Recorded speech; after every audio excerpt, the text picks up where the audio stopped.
Well, I say every day. It's a getting closer to taking a bath with my fucking toaster.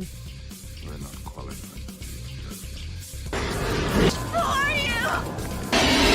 Explorers in the further regions of experience.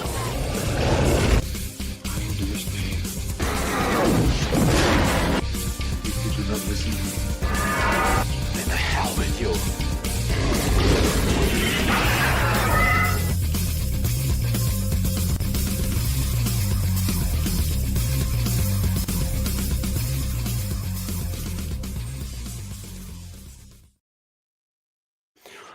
Greetings, salutations, and welcome to the 159th episode of episode. It's an episode of Screaming into the Void. Interesting. Yeah, Oh, I was trying to say episode, and I kind of burped a little at the same time, and it just came out funny. So, anyway, my name's Samuel the Infamous. And joining me today, we have green-haired anti-liberal who has completely changed her look since last I saw her. there's a Damn. here. Wait No a wonder second. you didn't reveal that shit backstage. Who are you and what have you done with our co-host? I can Hello, lie. The anti-liberal. dark color's kind of hot. holy shit. Just keep it out of my hair. We're gonna so everybody can better appreciate it. There we go. Yeah. Hello. How's it going? Nice. Looks great. Thank you. I'm aroused. I mean, you're always aroused. That's Yeah, I mean, I like telling people they need to know. Yeah, it's part of the arousal process. yeah. Speaking of being aroused, Abe, how you doing? Still breathing, can't complain. The usual. Fair enough. Good deal. And obviously the inimitable, because I know he gets confused when I say big words, Caucasian Sasquatch. I'll say, why would you do this to me? All on the spot. I don't know what to say. Hi, how are you doing tonight? I'm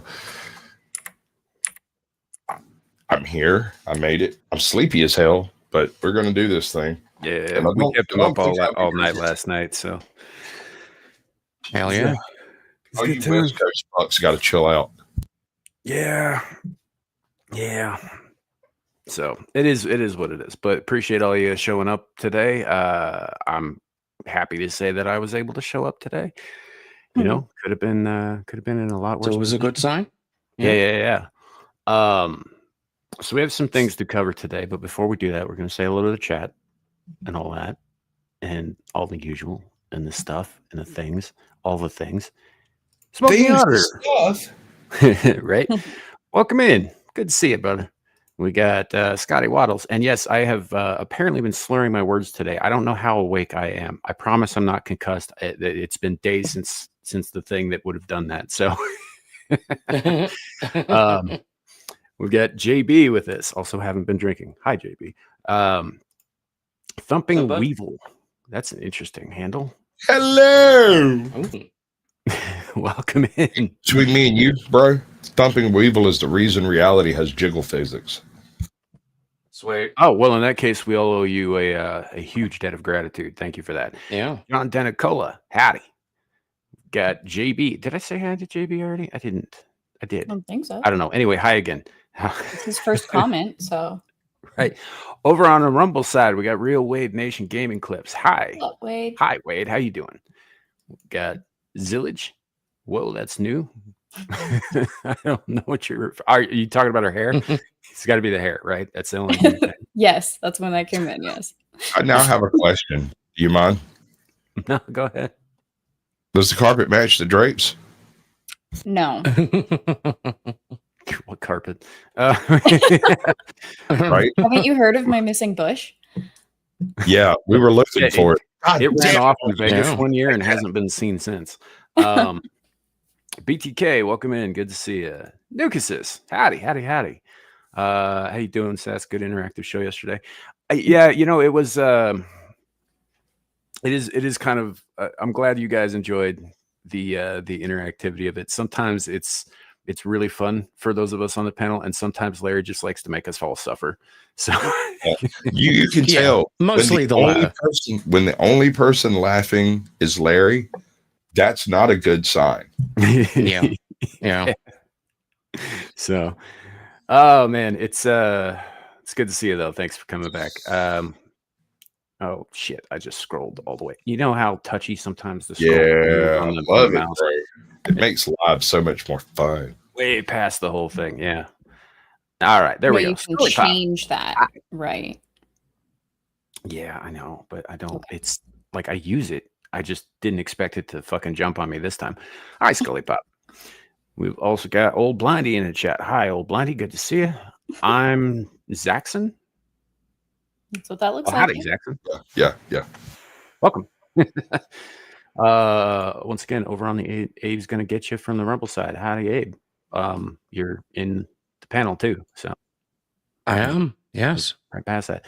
Andy Pickle, good to see you, man. Good to see you. All right, so that's everybody so far in the chat. If you are in any of the places we are currently streaming, which is Rumble, You say 2 hi separate to YouTube channels. Abe, but you don't say hi to me in chat. I told you were hot earlier. I think I'm good. Huh? I concur. I will allow this. Fine. I Hold on. accept You're your going to terms. say that she's hot, but I'm not? Hey, look, What's dude, going I, on? You said hi to me I don't twice. get it up for Rangers. I'm sorry. It's like I'm a Lord Zed man, all skinless and shit. Hell yeah. He reminds You know, me to of, this day, I swear he was a Cenobite. he reminds me of Jipe Totec, which is a bit of an obscure mythological reference, but Yeah. anyhow, welcome into the show. We are live currently on this YouTube channel, Samuel the Infamous, also Caucasian Sasquatch's YouTube channel, Caucasian Sasquatch, and my Rumble channel. We are not currently live on Twix because I'm still trying to figure out how to get that shit working again. It worked yesterday. It's not working today. I don't know what the fuck the deal is. So I'll figure it out sometime between now and next week. But if you're in any of those places, drop a comment, let us know you're here, bring something up on the screen, all that stuff. Meanwhile, enjoy the conversation. We have some things to discuss today. Probably first up, because we are on YouTube, is YouTube's new redemption arc policy. That's not what they're calling it. That's just what I said. There has to be some redeeming qualities for it to be a redemption. Right. Yeah. So, in conjunction with some pressure from the U.S. government, I don't know how much they were involved or whatever, but YouTube has announced that they're going to start to reinstate channels that have been nuked for quote unquote controversial things, typically of the political nature. Why you got your hand up? This isn't Because I have an immense question. How do they still have those channels? That doesn't make. Do they still have all of those videos? Do you get everything back? How? Well, honestly, probably they do have them because the internet is forever. Would be my guess. It's probably still archived somewhere in their. Oh, but I bet you they poured through every single second of everything you ever did to try to find any reason to take you down, because I've been doing some looking around in the back scenes over here on this Panelverse side. And, there's a bunch of folks that got smoked out of there and went on to make new channels now. And their new channels are bigger than their old channels, so they won't care. But I've been keeping a tally. And 2/3 of the people who had their channel unbanned were rebanned within 36 hours. Well, so yes, no. They YouTube put out a thing yesterday saying we have not reinstated this pilot, or we have not started this pilot program yet. If you are currently banned and you start a new channel, you are in violation of TOS, which is why immediately after reopening, Nick Fuentes and Alex Jones both were immediately nuked again. Yeah. Because they did technically violate TOS because it's worded in such a way. But did they really? They were spuriously, inappropriately banned in the first place, meaning that YouTube violated TOS to cause them to violate TOS. Right. which is why it's vaguely worded so they can do that. This is why I think the whole thing is fucking bullshit. I think they're probably going to let one or two big names on for a little while, but they're not going to start bringing people back. Yep. No, it's they'll go harder next time. Yeah, they're just doing it to appease certain people in fucking Washington. They just dance for whatever administration puppeteers. Like it's yeah. But no, so if you're out there, if you've had a channel banned or whatever, and you somehow managed to see this on YouTube or whatever, don't get your fucking hopes up, man. You know, just it's out here with it's the not white worth it. pills. It's also interesting to note, though, that some people have been banned multiple times and started new channels multiple fucking times and are doing just fucking fine. I mean, hell, our buddy Truism is on like his fucking 7th channel. 2 of which were banned in the last 6 months. You know his problem, and I've talked to him about this. He's got this thing on his face called a mouth, and he keeps making noises with it. Yeah, he's. I mean, you got a point there, but at the same time, like they keep letting him make a new channel, which if you've been banned, right? Yeah, it is against TOS to do that. Which means as soon as they realize you've actually started a new channel, the new channel is immediately on the chopping block whenever they get ready, and they don't have to explain it. Yeah. Yeah. So, you know, I mean, and he's not the only person to do that. Like Amir's on her 2nd channel. Fucking, there's a guy named Undead Chronic who had like 16 different channels. He's not currently on because the last one recently got banned like 6 months ago or whatever. But it was like Undead Chronic like 15. Like that was the name of the channel. Bro, there was a period back in like what was it, 2016, 2015, somewhere around in there, where Undead Chronic went through like 4 channels in 3 months. Every time he hit like 30,000 or whatever it was, there was some magical number. I can't remember what it was, but he'd get up to that point, boot again. Yeah. But then again, he's wild. He's like Truism. Well, he's like Truism, but he's not quite as he's a bigger asshole. But yeah. Yeah, I'm just saying, Crow, he says the stuff. Well, Undead Chronic says the stuff in an angry and violent way, kind of. Yeah, and he's got an army of subs who are actually worse than he is. So, you know, like by orders of magnitude. So I used to be one of those guys, dude. Like full on, I used to be 156 of those guys. But anyway, and when I like a good year before I started my channel, I wasn't planning on starting a channel, but I did remove myself from everything suspect that I was doing in YouTube. Yeah. But I guess my overall point is it's surprising that he got as far as he did with each of those channels, just because he's exactly the kind of voice that would have been, you know, that you'd expect to get kicked off, right? Immediately. Warning about the carnal conservative. So yeah, I don't know. He's exactly the kind of guy, and you'd think they'd be keeping an eye out for that. So, I mean, they use fucking AIs and algorithms to track this shit. Now there aren't people in YouTube anymore. It's all machine mind. Yep. So, People will what's it called? Why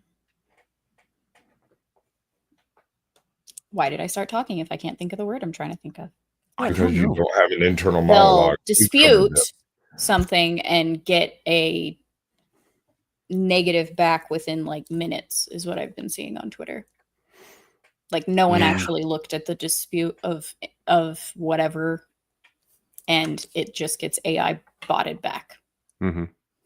Well, that's been a problem pretty consistent. Like you can upload something, if it comes down within 30 seconds and you know that there might be a controversial bit that's further than 30 seconds in your video or whatever, you know they didn't actually watch it. That's targeted shit. Yeah. You know, especially if you appeal it and they immediately come back to you and said, nope, we reviewed it. No, you didn't. You didn't have time. Mm-hmm. You know? It's like, it's a 12-minute video. You came back in 30 seconds. You know? So the whole thing is essentially just a virtue signaling exercise. Yes. Yes. For them to tell the public, this is what we're doing. By the way, nothing's really going to change. Mm-hmm. Mm-hmm. Our bad for listening to Biden Trump's now in office, so we'll listen to him and not actually do anything. I don't believe that. I think this is literal lip service directly to Congress, right? Yeah. And they're going to do the thing as far as their algorithm will let them, because no one actually works at YouTube anymore. You realize that, right? Oh yeah. Yeah. So if no one works at YouTube, there's no one doing anything. There's a handful of coders trapped in a basement somewhere in Silicon Valley that need to be released sometime soon. Yeah. Well, and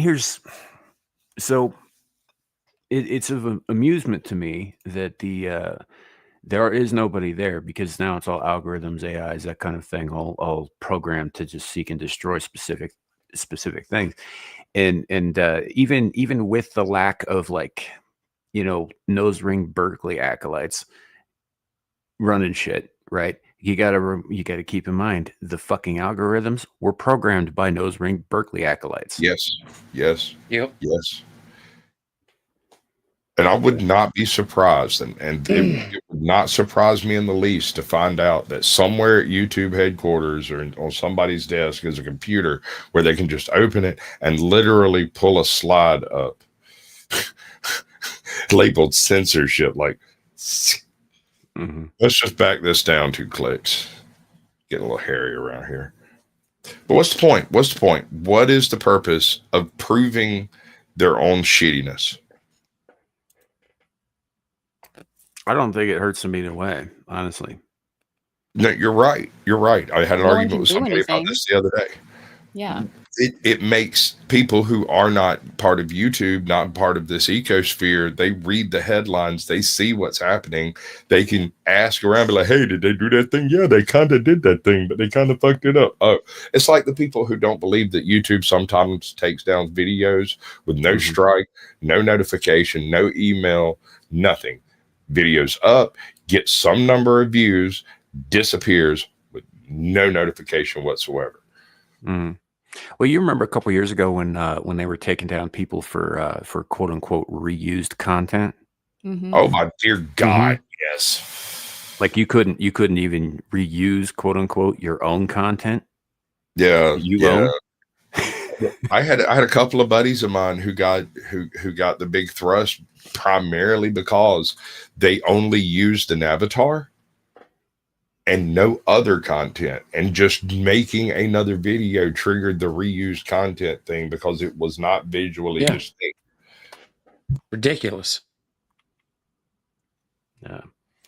So I don't know. That's the I guess the big YouTube news. They're just like, oh yeah, we're gonna start rectifying all this shit that we did wrong because we're admitting that we did wrong. But yeah, you're not really admitting you did wrong. And even if Congress like goes and fines YouTube a bunch, it's not going to make any difference because YouTube fucking operates at a loss. You know, they'll just pay them. Yeah. It's like they're not going to give a shit about that money because it's not really YouTube's money anyway. It's Alphabet's. Yeah. And Alphabet's just going to pay the federal government whatever the hell they ask for and continue business as usual. Because if it's punishable by fine, that means it's legal for a price, people. You can just pay to be able to go ahead and do it. That's why you see yuppies out there like double parking and parking in handicap spaces, that kind of stuff, because they're just willing to pay the fine. So screw it. Yeah. So I don't know. I see people all over like platforms like Twitter, for example, or Instagram, Facebook, etc. And they're just super excited. They're like, oh yeah, people are going to start getting their channels back. Give so-and-so their channel back. Give so-and-so their channel back. And I was like, you guys don't understand that this is entirely performative and none of the people you're talking about are ever going to see the light of day on YouTube again, right? Well, maybe for a few days. I mean, for instance, Sinatra Says got his channel back. Yeah. So but you're never going to see like a mass unbanning. That's never going to happen. Yep. But I can dream, right? Sure. I mean, it'd be nice. It'd be great. I just don't see the point in getting the hopes up Would because happily we know be how they wrong. operate. Yeah. Yeah. I would giggle maniacally if we were wrong, but you are correct. Yeah. Yeah. Prepare for the worst, hope for the best. Yeah, that's why we diversify to other platforms, by the way. Yeah. So Soon enough, we'll probably be over on Kick as well. Just because, like I said, diversification. I'm looking at Odyssey. I don't really like Odyssey, but it's another place. You know, Odyssey, by the way, has been talking a lot of shit about YouTube the last couple of days on Twitter. Well, aren't they like the only one that is technically closest to free speech? They don't give a fuck. Yeah, but they're so I'm not saying small they're and good. undeveloped in terms of Yeah. like comparison to they like you can go over there and you can do pretty much whatever you want kind of thing. Like Rumble's Almost no pretty one's good, gonna see but like Tombi is almost single-handedly creating all of the features that the platform should already have. Can I get paid not via PayPal yet with Rumble? No. Yeah. Yeah, and that's the other problem is like if you just try to get monetized on Odyssey, they only pay in crypto. Ugh, gross. Right, which So, I don't want anything to do Money with. me, money now. Pay that guy too. If y'all send me enough money, I'll send him enough money. Yes, money him, money now. So Yes. he'll money me. But see, Rumble isn't Yeah, free money speech all over either. me. There's like your chat gets censored all the time. 100%. Yeah, it's like mostly free speech, but not 100%. I mean, I it's have a little- basically as much as Twitter is free speech. I have a Yeah. little speech that I give to trolls in chat right before I block them, and it goes like this: I am a free speech advocate. YouTube is not a free speech platform. Anything said in my chat that reflects badly on my channel will get booted straight to the moon to never return again. Mm. No, fair enough. Fair enough. I am a free. Obviously, I am because I allow Shadow to speak. That is so very true. But he just doesn't know is the thing. He's so Right. young and stupid. It's not even his fault. Mm. It's your fault.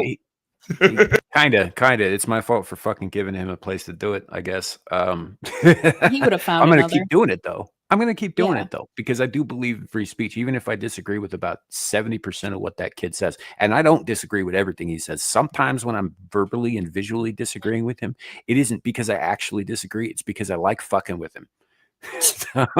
Why do you think I enjoy playing devil's advocate so much? Right? Yeah. I By the like way, fucking with people. you need to get off that devil's dick. I hear it's starting to chafe. Nah. It's eternal and infinite. Oh, juicy. What's wrong with Yeah. crypto? I don't believe it's the secure thing that people say it is. I don't believe that it's as unregulated as people say it Did is. you Like finish federally, reading what you said? only some people get investigated. Oh yeah. I read that as invested. Oh, So my bad. Never mind. Yeah. Never mind. Yeah, I mean, if you've got a good financial portfolio, crypto should be a part of it. But getting paid in crypto, that's yeah. I'm Hold on. all in on crypto, but I'm still a little bit wary of things like that. I also have a problem with So, cash society. What crypto is my question?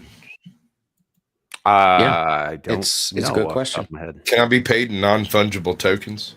Are those still a thing? So Can I get paid in JPEGs? right. I have it on good authority that a non-fungible token of a pre-Sasquatch me commenting in a chat was made into a non-fungible token because dude was doing a reaction and said that he was talking about how they found her head in the garbage out back. And I typed in chat, that's his way of saying her head game was trash. And and he stopped immediately and screenshot that shit. It was like, if anybody ever finds out who you are, they're gonna hunt you down, bro. He's like, I'm making this. And I was like, I'm the one, dude. I'm that guy. Broke the whole show. Like he ended the show about 10 minutes later because he couldn't get his shit back in gear. Oh God, it's glorious. It is glorious. It is. Tell you, my early Nice. troll game was something fierce. Indeed.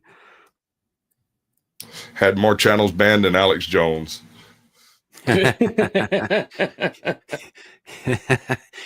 He honestly hasn't had that many channels on I know he his has it, platform but it's banned. a great line. It's a great line. Though. He's just meaning like the bandwidth of the channel, Right, Yeah. right. the reach. My biggest troll account had 279 comment subscribers. Right. Well, you know what's really funny to me too, though. Take Alex Jones, right? Alex Jones gets banned off of all the platforms. So he builds his own website. Well, I think he might have already had the website in the works at the time, but he's running everything off his own website.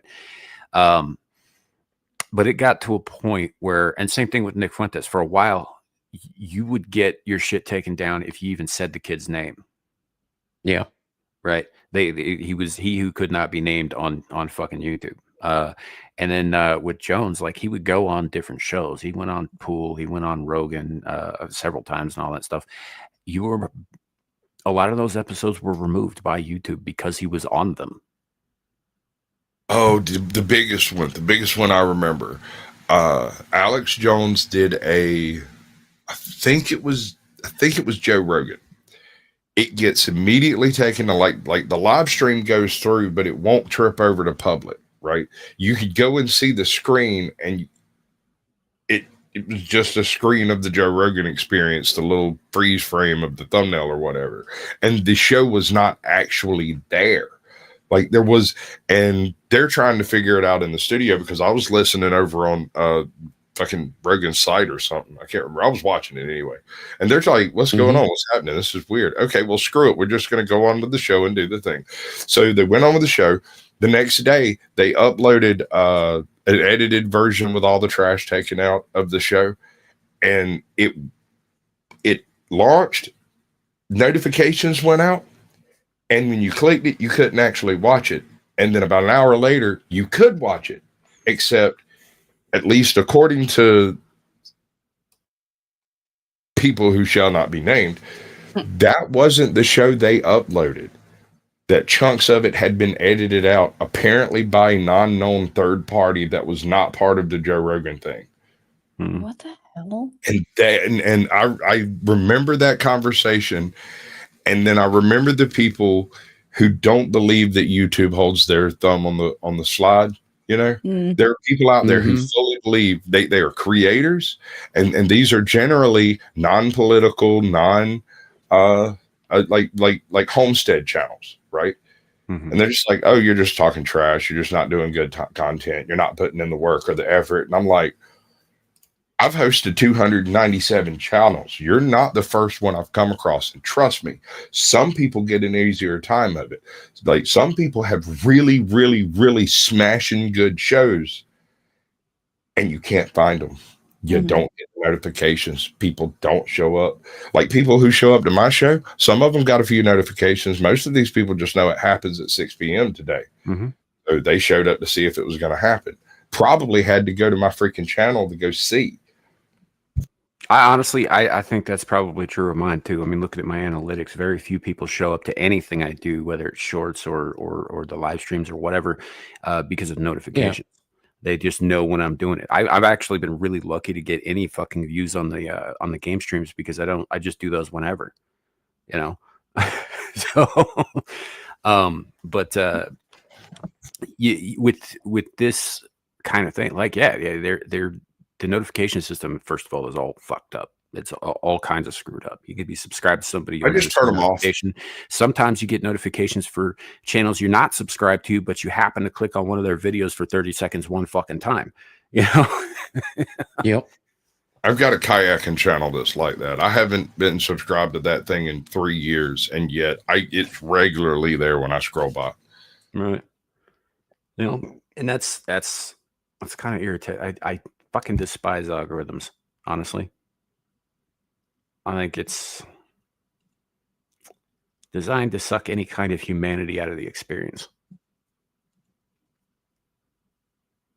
You know, but y'all know how I feel about fucking machine mind. Tell you what it really does, though, and this is, at least as far as I'm concerned, I cannot afford to tie anything that matters directly to YouTube.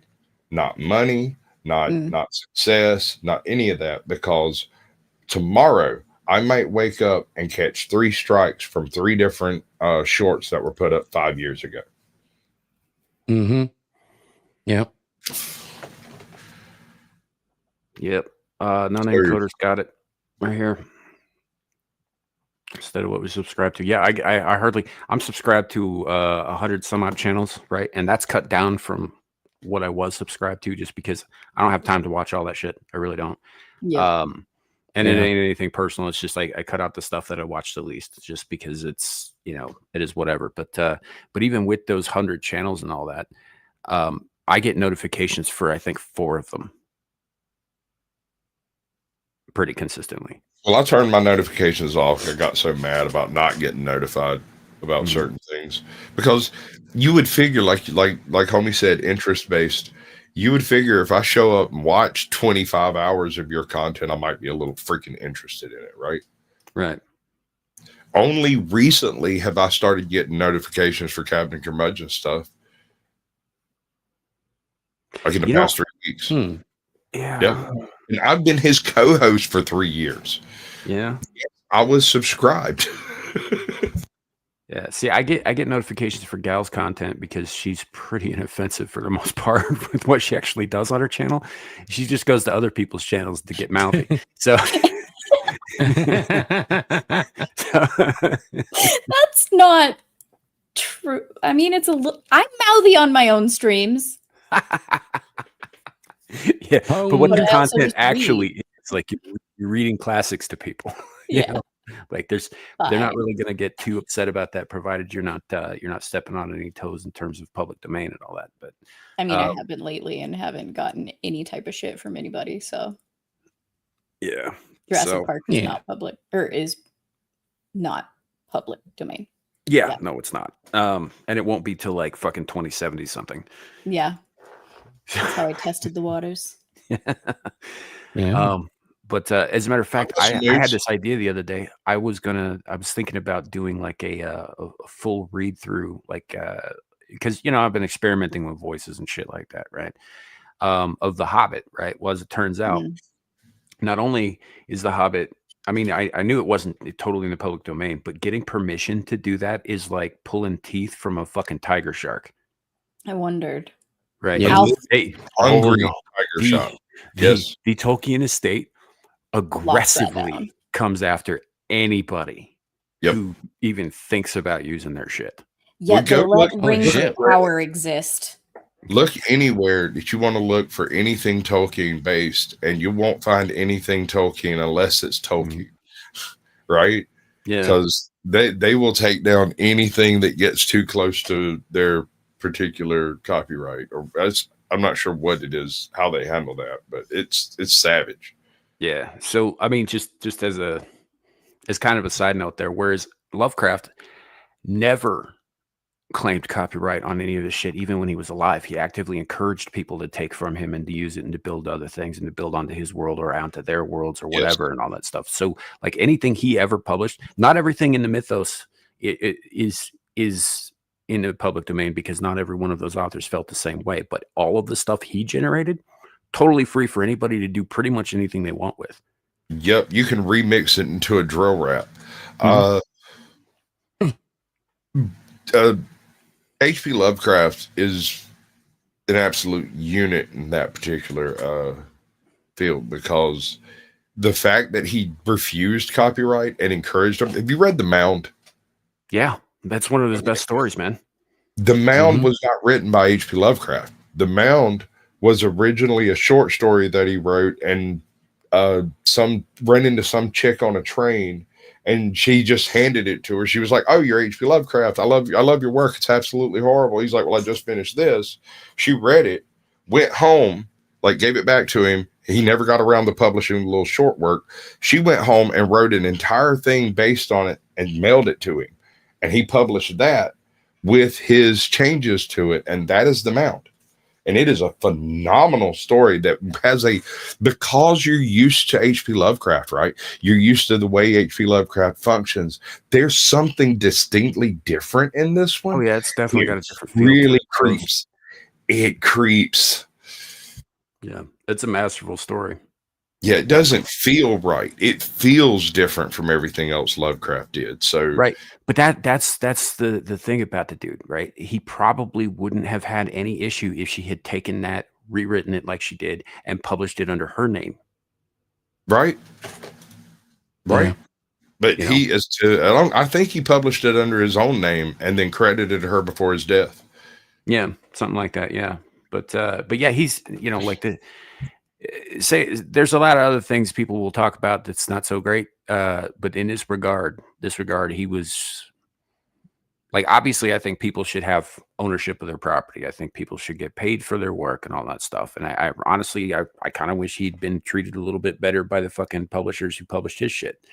But at the same time, he wasn't about the money. He was never about the money. He was about the world, the creativity, the driving force. He was about imagination, and he was about encouraging that in other fucking people, which is so weird because he fucking hated other people. But And you can tell. Go read, look at the Mountains of Madness and tell me that man liked people. No. I think he liked penguins more than he liked people, especially judging by that story. Yeah, right. I'm now That's understandable. understanding more and more why Sam likes him. Yeah. Also, you should read his work because it's fucking. You great. should read something. It would go great on your channel because he is a world famous author with a very unique style and a very unique mythos, and also copyright free.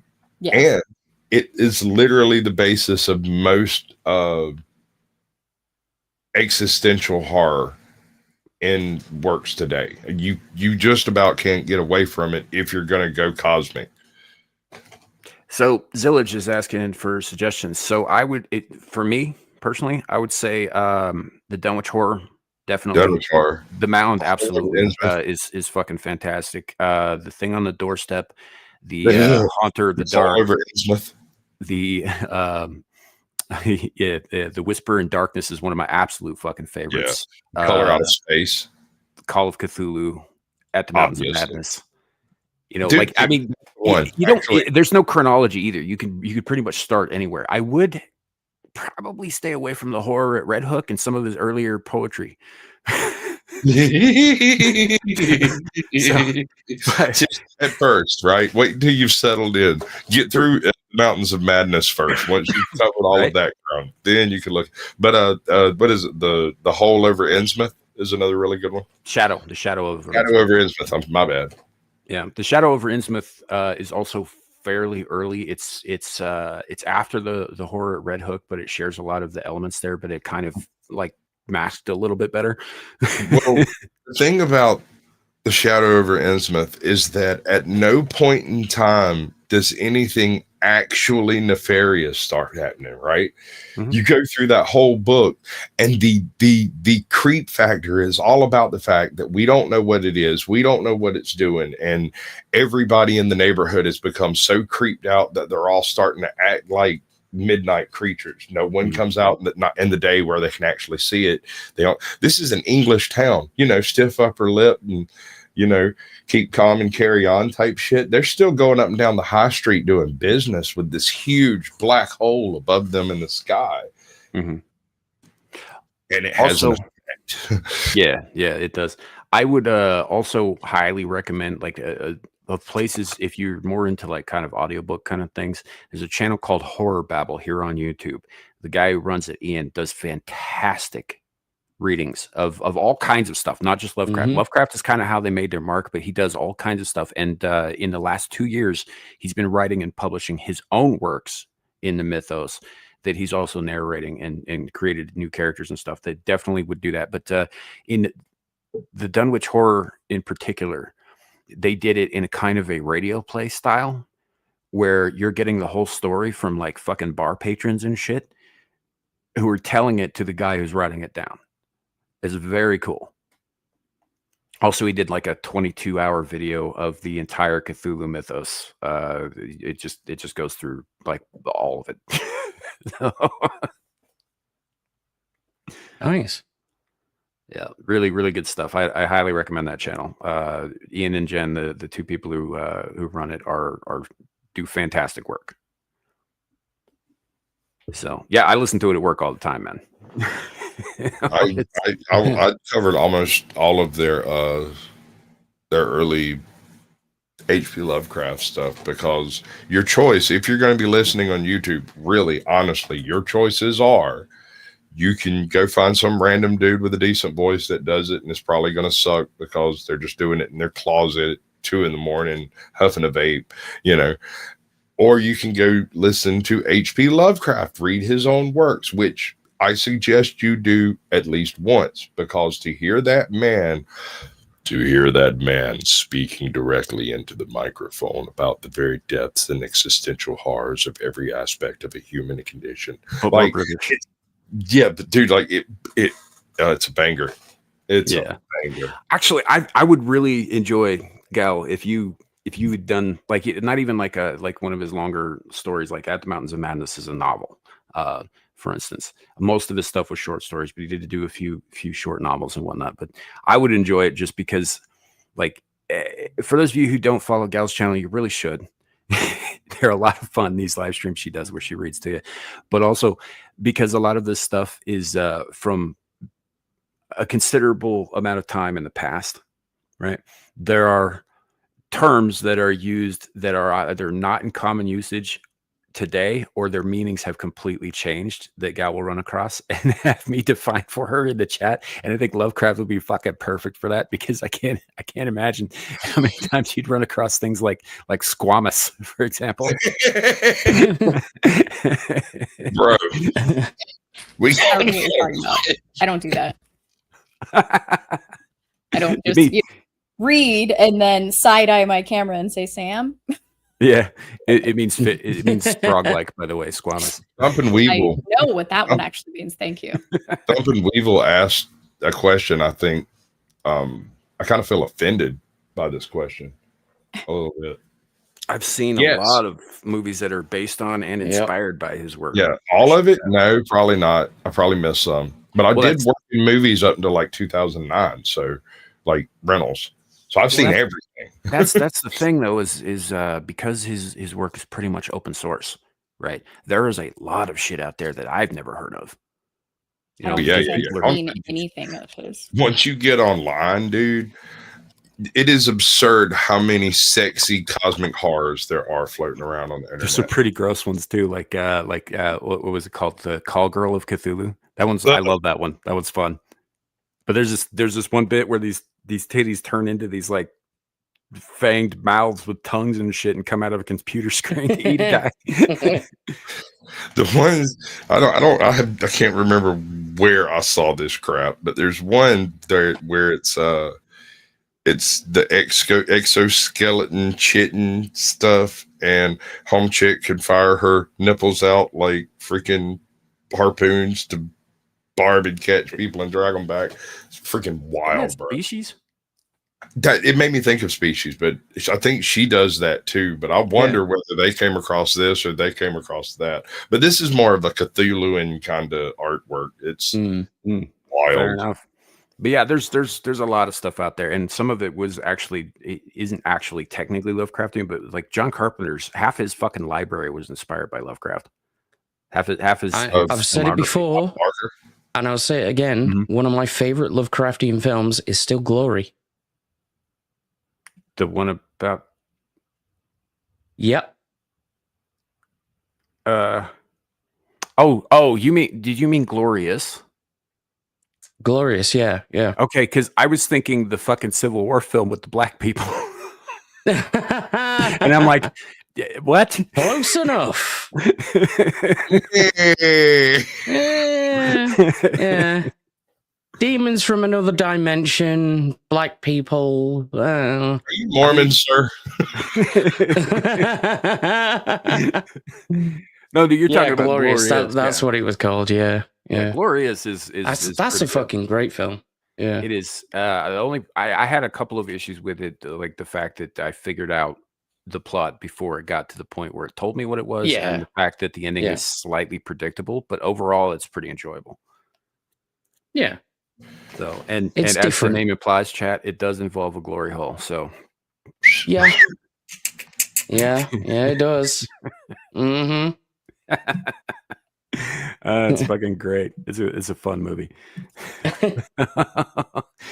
So, but yeah, no, there's lots of stuff out there. Like, I mean, one of my personal favorites of all time is In the Mouth of Madness, which Carpenter made because he was not allowed to make at the Mountains of Madness. The studios wouldn't give him any fucking money for it, so he made his own thing. You know, and it's great.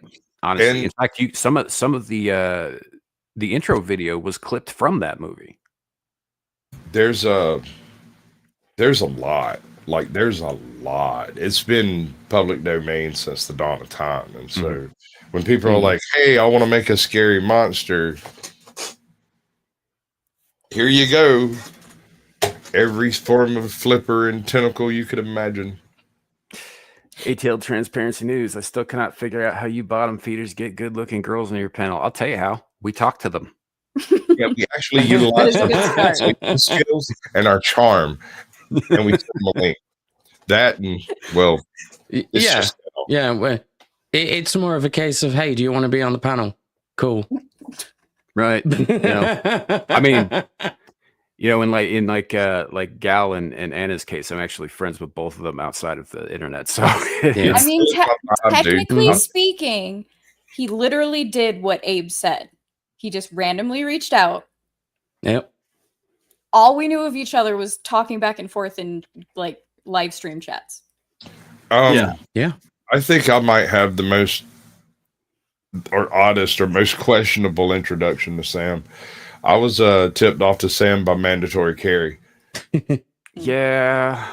And I didn't talk to Sam for probably 4 months on that principle alone. And I think he did the same thing with me, and I could respect him for it. yeah, fucking Carrie goes like, hey, I know this guy's Sasquatch. You should talk to him. I was like, I don't think I want to. This isn't the best connection we've got. Next time, tell somebody else to tell me. I was like, look, Carrie's great, but Carrie's nuts. And some of the people he hangs out with are nuts. I wouldn't want anybody else watching my back. But I don't trust him on YouTube, bro. He's a wild card. My man lives in a shed with a manifesto. Don't mess with him. Leave him alone. Right. In the desert. Like, leave him alone. He's good. He's fine doing what he's doing, whatever it is. It ain't hurting nobody in years. Yeah. So no, that was a little off-putting when he said that. Like, I've always taken that with kind of a grain of salt. And actually, to be honest, I think you might be the only person he ever actually recommended to me, outside of some bitch I know, and he was right about her too. No, he is very perceptive, but that's the autism, dude. Like, I don't know if that's what it is, but he has a read on people, like an uncanny one. And it's straight. Sometimes, and this is going to sound a little nuts that I've sat here and badmouthed him for like the last 15 minutes. He wouldn't have it no other way. I'll bring him in. I'll send him a link and let him come in backstage just to see how people will react to him. But more importantly, how does he react to the individuals, right? Mm-hmm. And I don't know how he does. It's a subconscious thing he does. He reads people from the tone of their voice, the avatar, how it blinks. I don't understand it, but I trust it. I'm not gonna lie, man. Like, there's been a few people that he's given me a warning about that. It turns out, like, long run, he was absolutely right. Yeah. You know, so I thought he was a Fed for a while. That could still be true. Yeah, you never know. Sure. I mean, yeah. I thought Dusty was a Fed for a while. I'm still not convinced that he's not a Fed. So, I can see that. I can't tell if the institutionalization was his prison time or serving on the force. Is what it comes down to, right? Can go either way. Good. Yeah. So, yeah, but I guess, long story short, why the fuck are we going on about Lovecraft and then into like crazy people in the desert with manifestos? How the hell did we get here? It kind of has a certain flow through from one to the other, to be honest. It does. Yeah. Why do you think we have any flow that makes sense on the show anyway? I don't know. Sometimes hope springs eternal, as my mother would say. Oh, screw that shit, dude. I was really surprised last night that I pulled a full sweep on disagreement with my question. I've been puzzling that out in my head. You figure at least one person would have picked that Disney should get rid of Marvel. Everyone was like, Disney should keep Marvel and get rid of Star Wars. And I was like, as a business consideration, Disney should get rid of Marvel. I said Disney should get rid of Marvel, but my reasoning was different than yours. Right. Well, and I said they should get rid of both of them with a proviso. I wish they could. They would. Yeah. But everyone else said get rid of Star Wars, and I thought that was very strange. But I think the reason they're in their soul, the reason is because they want Disney to fail, and keeping Marvel and doing the same thing they've been doing is a real good way to fucking lose. See, that's why I said pull Marvel, because I have more fondness for Marvel, even if that's a very, very dwindling thing, than I do for Star Wars. So as far as I'm concerned, if Disney crashes and burns and takes Star Wars with it, I don't care. I'm good. Right. Eventually, Star Wars will go into public domain, and the world will be back on an even kill again. Yes and no. I mean, it's anything owned by Disney always has an extension on that. Sure. So you're talking like fucking 2,100. Sure, I get minimum. Oh God, Thumping! What did you start with? What? Read what she said. Wait. Oh shit!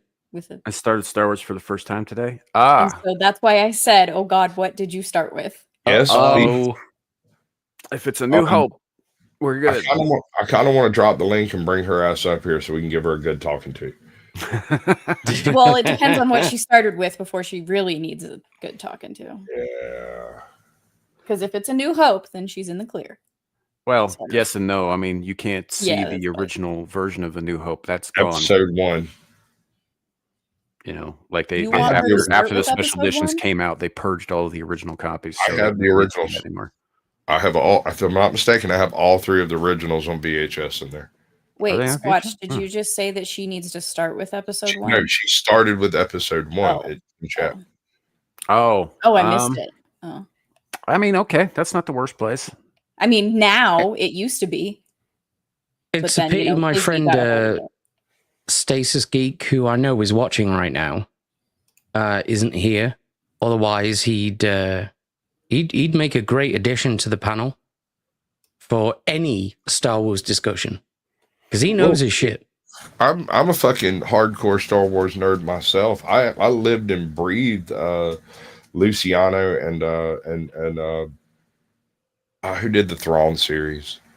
Oh yeah. Fuck, I can't remember his name. He's fucking genius. He is one of the best. Salvatore, but it wasn't Salvatore. Salvatore wrote other shit.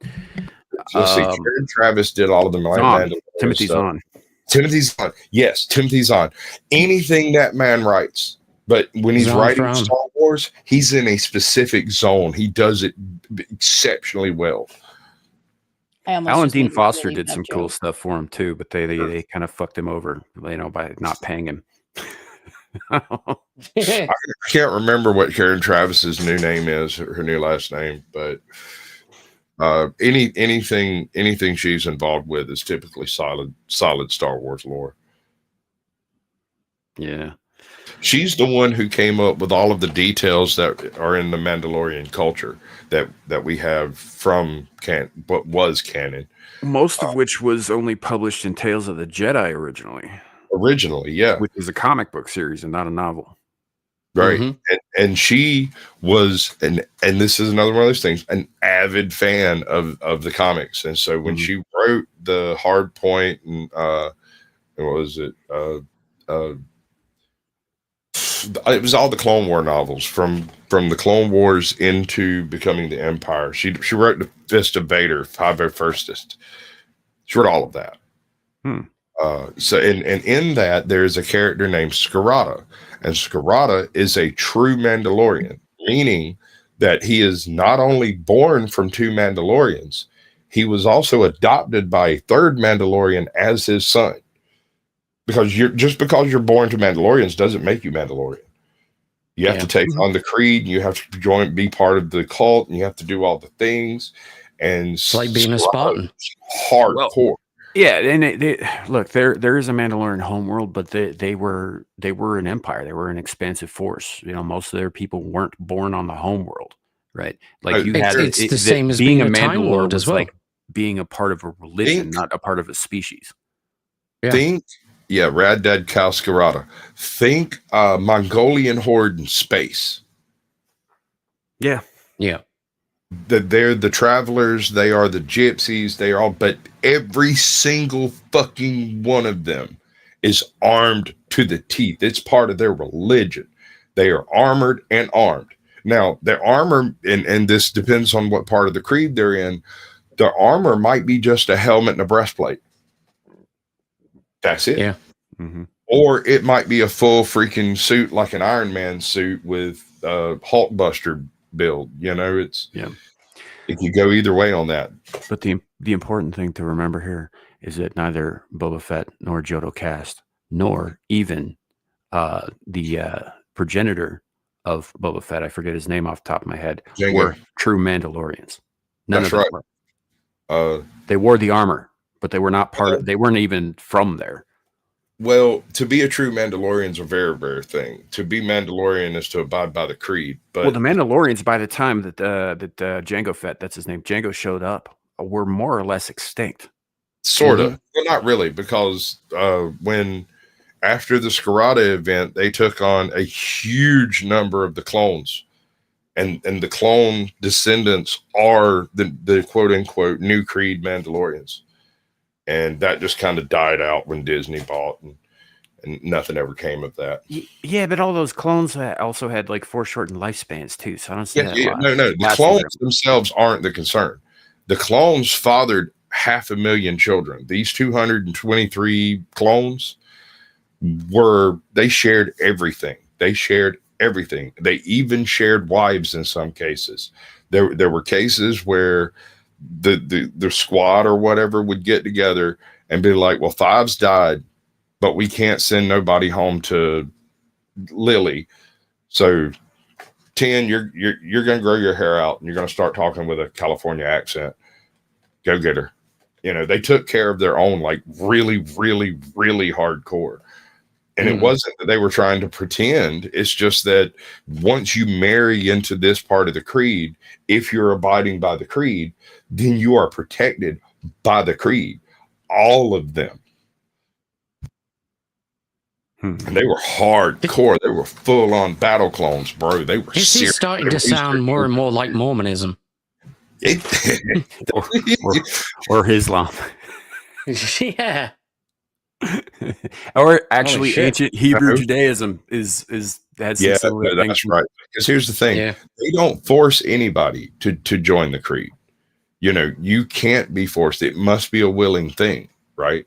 And so just because you wear Mandalorian armor does not make you a Mandalorian. Just because you go to Mandalore and Boba Fett became the Mandalore. The only feature that he ever utilized from being the Mandalore was the 100.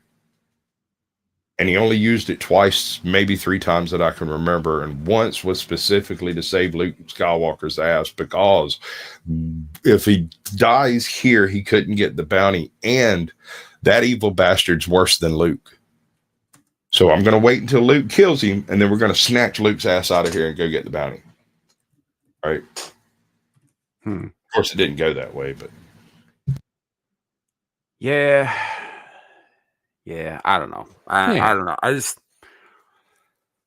I'm not that deep into it. Like, I gotta point this out. I might know a few things because I read some books, I read some comics, and I watched some movies. But I am not actually a Star Wars fan. I never really have been. I've got a whole ton of Star Wars memorabilia, but the only reason I have it is because people thought I liked Star Wars, when actually I was a Mandalorian fan from like the very first time I saw Boba Fett jump and fly 10 feet. I went, nice. Yeah! And I'm still screaming today, yeah! New jetpacks, man. They're doing a new series, Mandalorian and Grogu. It's going to be absolutely fucking horrible. I can't wait.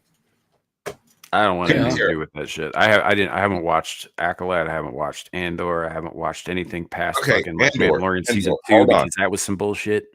Andor, the first season is absolute goat's trash. It is doo-doo droppings. It's bad, right? Whoever they brought in to write the second season understands the concept of nuance and subtlety, because if you just sit down and you watch the second season, you don't really pay attention to it. It's like, I'll watch some show. There's some flesh and light. Some people got killed. But if you pay attention to the plot that's going on, they take the irreparable breaking of the first season and tie it fairly neatly into a critical component of the Star Wars universe, the development of the Death Star's laser. Well, this ties into what I was saying earlier about like I'm just like, some of us are just past fucking caring, man. Like, I don't care if it was good. I'm not interested in anything Star Wars that comes out new anymore. It doesn't matter if it's the fucking best thing ever written. I'm not gonna fucking get involved. It's just that simple. And the thing is it's one thing if it's just me saying that, but I'm not alone in that sentiment. Yeah, no, but it's like cats. Well, here's the thing. I used to enjoy some of it, right? Like, again, not a fan. I was into other franchises a lot more, but I could sit down and I could enjoy watching Star Wars or like reading some of the comics. Some of the comics actually I think are probably the best part of the old lore. But I still have some of them, like all the stuff involving like Exar Kun and the Kel dramas, right? It's fucking peak storytelling, man. It's excellent. Exar what? Exar Kun. That would take a minute to explain. But it's the reason why nobody fucked around on the fourth moon of Yavin. Yavin system. Yeah. Like, if you went to the Yavin system and you looked at the various moons that were there, was like, there's 16 habitable moons in the system. It would never cross your mind to go to that one, because it's so steeped in the dark side of the force, it slips right off the wrinkles of your brain. However, if you're force sensitive, you don't even notice the rest of those planets. You go straight there. Yeah. But like that was some seriously good shit. But also at the time I was a lot more into comics than I was into anything else. And Exar Kun was much bigger in the comics than it was in any novels. So, and I'm not dismissing that there's good stuff out there. There absolutely is. Like you were saying, the Zahn trilogy is fucking fantastic. It's an excellent read. Dude, it doesn't even have to. You don't have to apply the Star Wars label to that. It is excellent. That's true. Storytelling. In fact, it's virtually not Star Wars when it comes down to it, because it takes place mostly in the edges of the unknown, unexplored space. Yeah. So so I don't hate everything about it, but after the last fucking, call it 10 years, right? I'm just done. I'm done with any new shit. I'm just done. If I want to do any Star Wars shit, I'm going back to older stuff. Well, and you're talking to a guy, by the way, who hated the fucking prequels.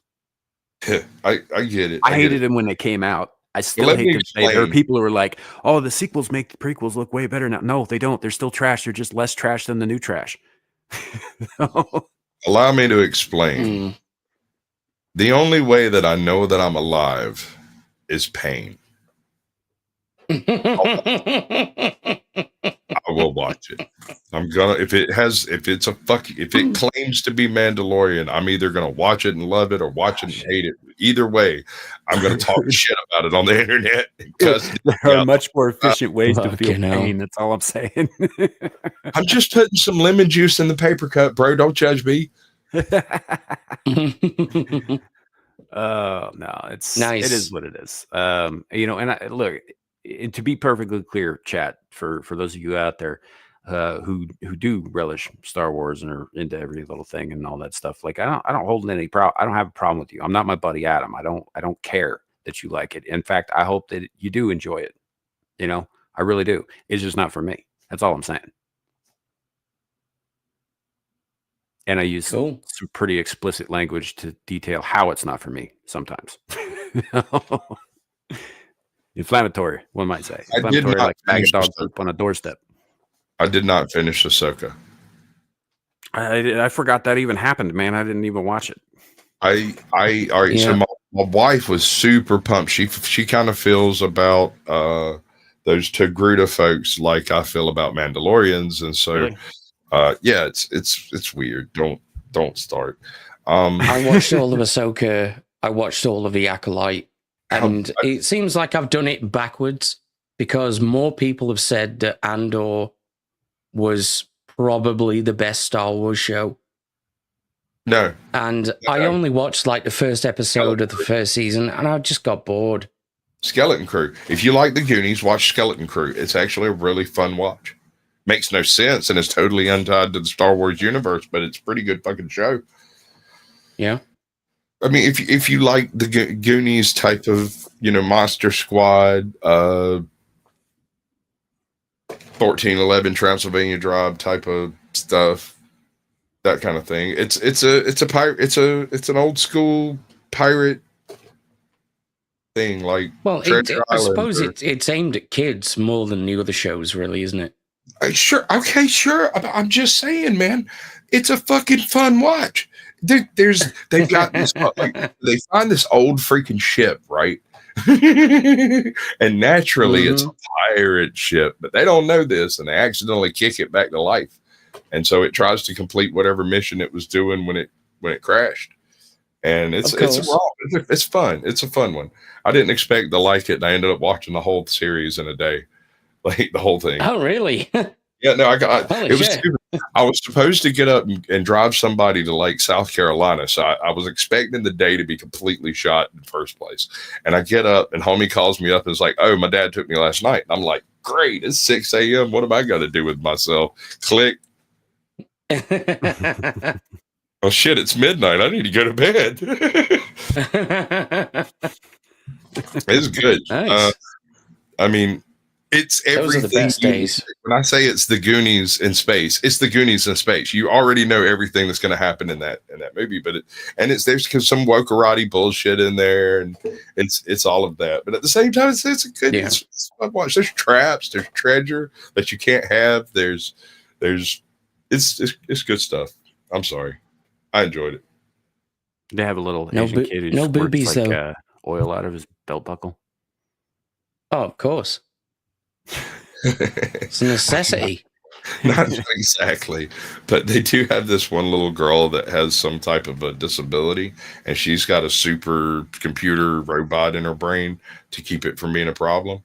And they have to kind of what the fuck? Basically, dude. Look, it's all woke as hell. I don't think there's a white guy in the whole damn thing that's not a villain. It's woke as hell. It is. But this is what I've been trying to say is like, it's not that Disney went woke that broke everything. It's they went woke and bought cheap writers, right? Because the real writers in the world weren't willing to work with that type of limitation. They went and got a bunch of people to fanfic their own bullshit, right?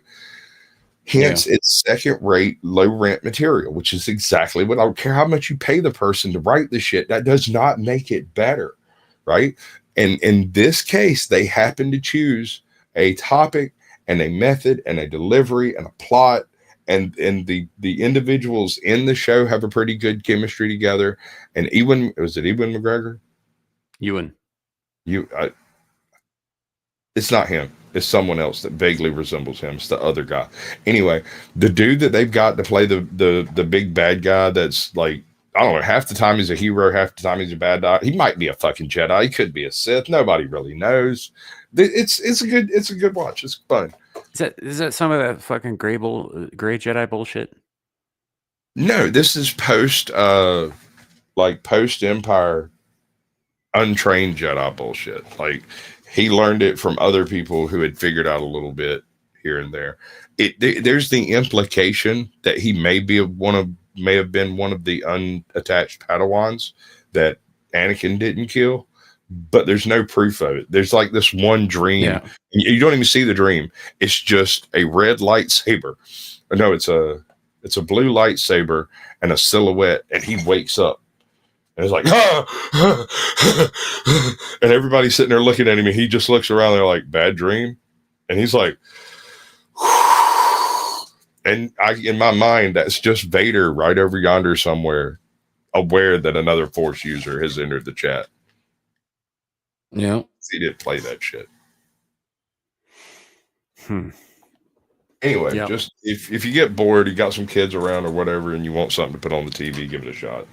It wouldn't hurt your feelings. There's a guy on YouTube who used to be the Black Power Ranger. I'm assuming that's Walter E. Jones, the original Black Power Ranger. Probably, yeah. Yeah. The original Power Rangers who are still alive anyway are doing other things. So yeah. You know, this is what there's like 2 of them gone now, like Trina and Trini and Jason. Yeah. And Jason was just a couple years ago, right? That was pretty recent. Yeah. So it was like last year or some shit like that. I don't know. It was a good few years ago. That's the whole reason why this is my avatar and has somehow become my online persona. Is just because I bought this helmet years ago, and I was watching one of Az's streams, and then it came through in the chat that he'd passed, and I was like, no way, like a guy that is so incredibly positive, no way. And then I checked, and yeah. And then Shane, he seemed like a good dude. This became my icon. Yeah. No, he seemed like a good dude, but I never really got into like the Power Rangers. Like I remember watching some of it on Saturday mornings when it was just Mighty Morphin Power Rangers, but everything that came after that, I got no connection to whatsoever. It's never been my thing. I've always felt personally, that Power Rangers was like a low rent Voltron. Yeah, essentially, you know, it's legit. and all that, but like even the color palette was the same. It's a little different when they join, right? Yeah. So, but the concept, like, you know, I think Saban like straight ripped off Voltron for that. It was all Super Sentai, all of it. So Japan has been doing the same thing for like 40, almost 50 years now. Yeah. Every year there's like a new show, there's new machines, I got new powers. And this is nothing to do with plot or anything. It's just a fun romp. I think it's a hilarious little thing. Delicious in Dungeon. Have y'all seen it?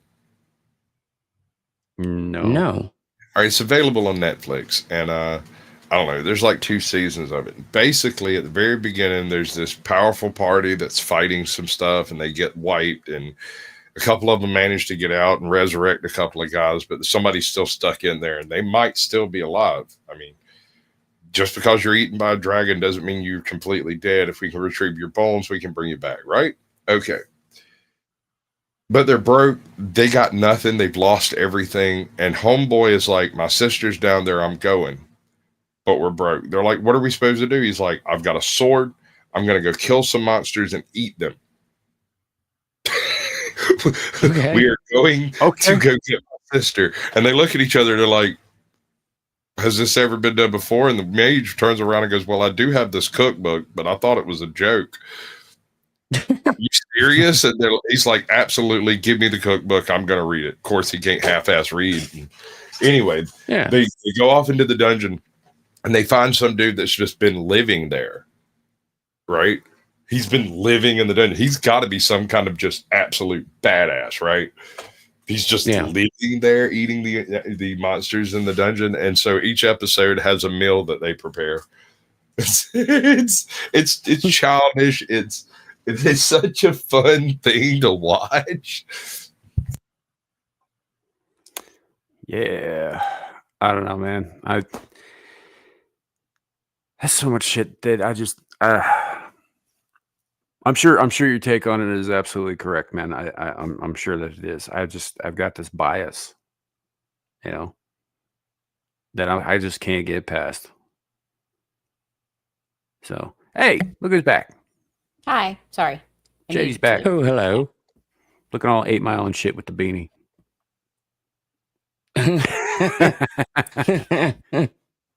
He put out the bars. Where's mom's spaghetti? So you know how the FCC won't let me be me, so let me see, try to shut me down on MTV. Yeah, every single time someone fucking talks about the FCC lately, that's all that goes through my head. All the time. Yeah. Every damn time. I really wish I had blown her up on the screen for that. Yeah. White girl rapping. Damn it.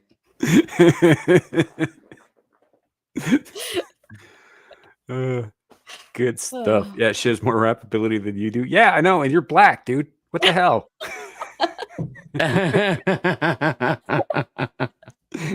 Are you sure? I mean, he says he is. I don't know.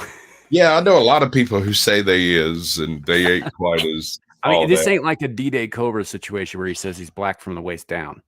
Oh. Yeah, I've got that particular problem as well. Hey, just keep it in your sock, bro. It's okay. And by that I mean that my penis commits more crimes proportionally than other dicks do. It's only 13% of Oh my god! It's all of the sexual transgressions. These anacondas My out dick there robbing commits banks and shit. 50% of all violent crimes. And it's only 13% of my body. I did. The conversation about some things. Currently, it's his black dick. I'm not sure how we come to this position, but here we are. Oh man. Anyhow, so let's hope you're happy because you started this shit by being black, allegedly.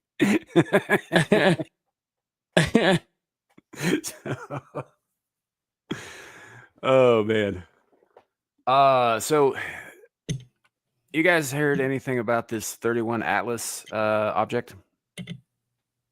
A little bit. It's all conflicting as hell. It's bigger than it's supposed to be. It's more dense than it's supposed to be. It's smaller than it's supposed to be. It's not quite on the right trajectory anymore. It's changed position. It hasn't changed position. It's doing something weird. There's a city on it. Which one do you want? I haven't heard of it at all. Let's go with all of the above.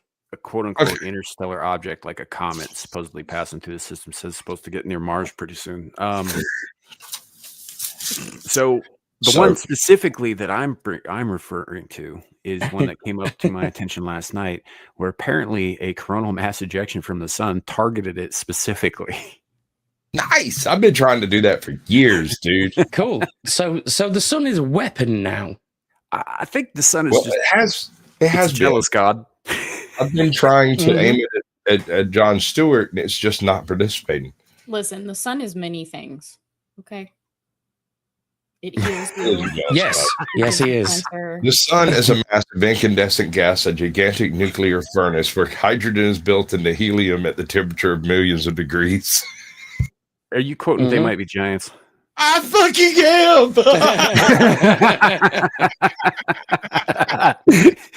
Is it weirder that you quoted them, or weirder that I knew that you did? Dude, at this point, I mean, what's weird? What's a little... that's kind of one of their more obscure songs. It's not exactly this simple. Hey, I can do all of them. Yeah. Size of the entire universe, man. Oh, we got Jack in the chat. What's up, Jack? Hey, Jack. Good to see you, man. Foxy Cat, welcome in, girl. Damn, girl, you stupid fly. Let me pull up on that bumper and spank that monkey. Hello. She's going to sell me some moose knuckle. Oh, hello. Wait, what? What? Okay, I didn't catch all of that.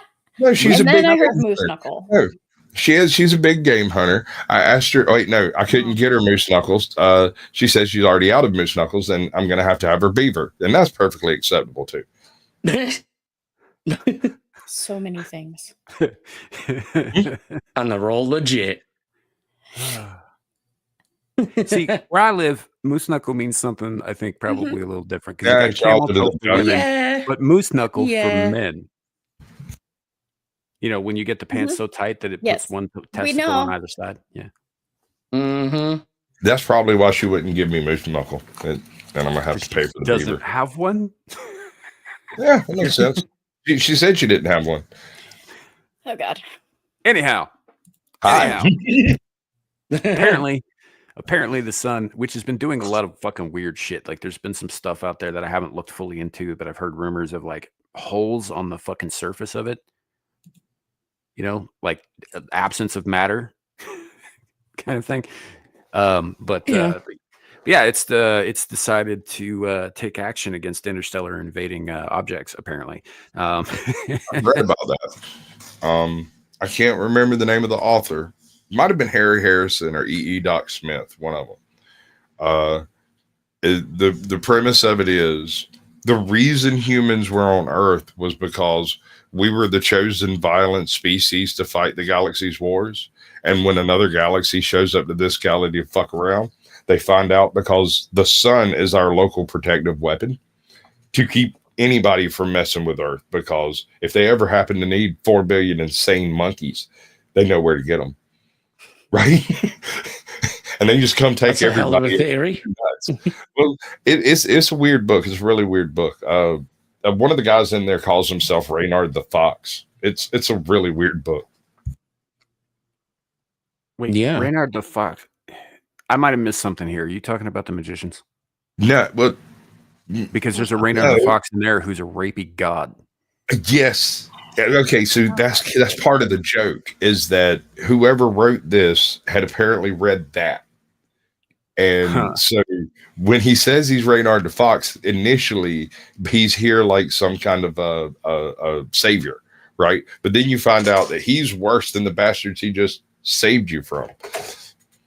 Yeah, because that's kind of how he shows up in the Magicians too. He's like, "Oh yeah, I'm here to make all your dreams come true. But by the way, in order to do that, I'm going to hold you down, rape you, and then I'm going to rape your mind and make you forget everything about it until it comes back to, traumatize you later. And that's where the source of your power will stem from." Dude, And Sam wonders why I didn't. The beauty of that particular one, the horror of it is the fact that you forget the trauma and go on about your life until right before the next time the trauma is going to happen, and you remember all of it. Yeah. Yeah. And that's like his whole shtick. No, I don't blame you at all for not finishing watching the fucking show, but like all of this stuff happens in the books too. Well, I mean, at the time I didn't know his book, so excuse me. It hit the mute button at the time. No, that's The Magicians was a show that had some potential, but I unfortunately have seen the entire thing. So have I. I kind of wish there's some things that I wish I hadn't seen. Some other, surprisingly, the really abrasive, aggressive boss bitch character is one of the most likable characters in the fucking show by the end of it. Weirdly, still an abrasive boss bitch, but just she's entertaining to fucking watch. Everybody else in it, not so much. The characters that you think are going to be awesome turn out to be, get cucked like Penny. It's just what a fucking mess of a show. And then they get into some really fucking violent, awful shit and just sort of play it off. Well, they talk about the trauma a little bit, but they kind of play it off. Like werewolfism is a fucking STD in this world. Yeah, like that's how you get it. You get it by fucking a werewolf. Like anthropy. Come on, we've all been there. No, I mean, I don't get extra hairy once a month because I banged a bitch. I'm sorry. I'm just saying, when you hit it doggy style. Mm-hmm. Yeah. It's just, and I'm not even referring to the thing that the gal's thinking of where the two characters magically transform themselves into foxes and then fuck. This is a whole other thing. Like at least they both transformed, I guess. I wonder if Frosty the Snowman says "Happy Birthday" every time he comes. So, for context, for those of you who haven't seen the show, that it's essentially Harry Potter meets Narnia meets Gen Z, like the millennials and fucking R rating, hard R rating, right? The whole thing, and they also they say some. Long story short, the guy who wrote the books that everything is based on, not the real books, but in the fictional world, there's main character is obsessed with these books called Fillory and Further that are essentially his Narnia, right?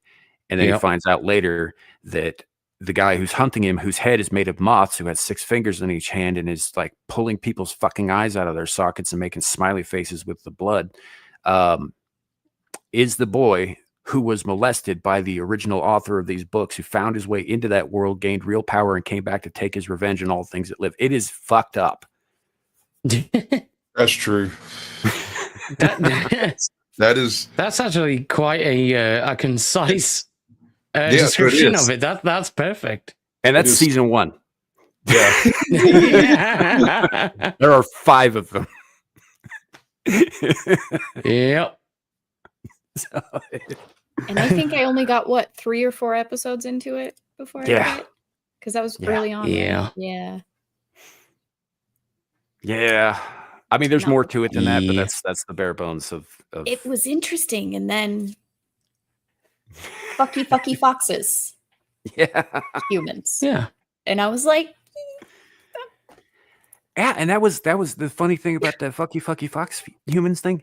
That's kind of a one-off thing. They don't really do anything with that till like the second fucking season, and they're just like, oh yeah, we have real feelings for each other now. But they never bring up the fact that they turned into furry little fuzz monsters in the Arctic and fucked. Except they're like, oh, we love each other now. That's it. That's like all they ever do with it. It's kind of a one-off thing. So, oh man. Anyway, I wouldn't recommend the show. I've seen all of it. There are parts of it that are really great, but there's a lot of bullshit and a lot of just like ugh. Yes, there is. You know, a lot of it. Like the dean of the college is probably the best part of the whole fucking show. He's awesome. Yeah. Even after he gets his eyes fucking pulled out by the beast. Yeah, you know, it happens.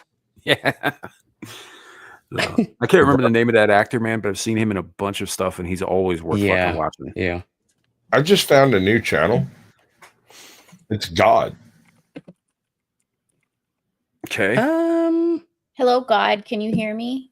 They only have 1.25K subscribers. Well, you know, not everybody's listening. Apparently not. Homie needs to step up his PR game. Yeah. Maybe you should talk to the people that set up the devil, because he's got the best PR team ever. Have you seen the fucking devil's fucking Twitter account, man? That guy's got a lot of followers, including Santa Claus. Yeah. What was the dean's name in the show?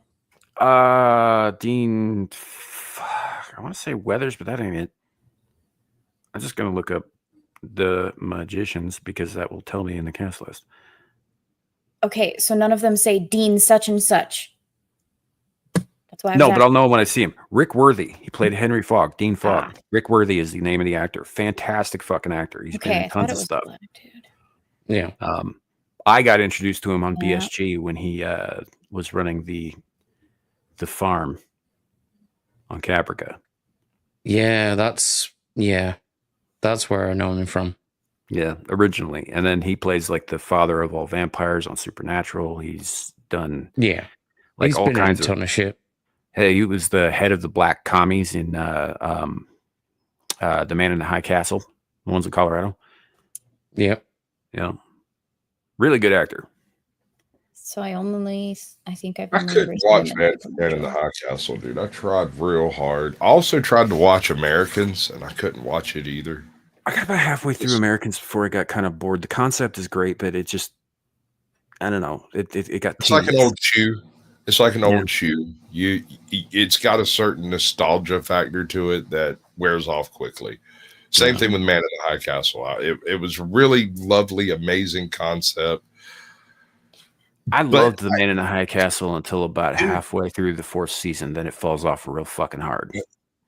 That might be about right. I'm not sure exactly where I stopped watching it. There are only 4 seasons. It was like the last half of the 4th of the final season was the worst part. I know I watched the first 2 seasons, and I was very intrigued. I was very intrigued by the concept of that America as opposed to this America, and how similar they really are when you get down to the brass tacks of it. How similar, and how like the differences were really starkly portrayed though too. You know, like the bit where Homeboy's out in he's delivering with the truck and all that, and anyway, he's signing over his shit to the other guy, and he's like, "Oh, it's snowing. This is the wrong time of year for that." He's like, "Oh, it's not snow. It's Tuesday. They're burning the cripples and the invalids." Yeah. Yeah. I figured out what I know him from. Yeah. He's Katano in Stargate SG-1, season 5, episode 18. He is. Yep. Because it was bothering me. I'm like, I know him from something more specific. Yeah. And I thought it was Supernatural, but then when I kept scrolling, it was Stargate SG. Oh, Gal, you're doing a Stargate stream as well, aren't you? I already did it. Well, yes. I already did the Stargate SG-1 stream with Neo. And then it's basically like a ranking your top 5s stream. Yeah. And then we're eventually gonna get to whatchamacallit, Atlantis. Stargate Atlantis. Because myself and the full Aussie crew, we're going through the whole show. Mm-hmm. So if you want to join us at some point, that'd be great. I feel like it's really early my time, isn't it? During the week? It might be. It might be. Yeah. I don't know why you're surprised, Clue. It's me. Right. Yeah, I feel it. So I don't know. We'll put a pin in that. We can figure something out. Yeah. Talking about Fatherland, I haven't seen that, but I do love me some Rutger Hauer, so I might check that out. But it's been a long time since I've seen that. The inspiration for The Man in the High Castle, it's actually based on a Philip K. Dick book of the same title. Yeah. Which is pretty good, but it's a little slow by comparison to some of his other stuff, like also Electric Sheep. Yeah, because it's such a light read, it doesn't really dig into it.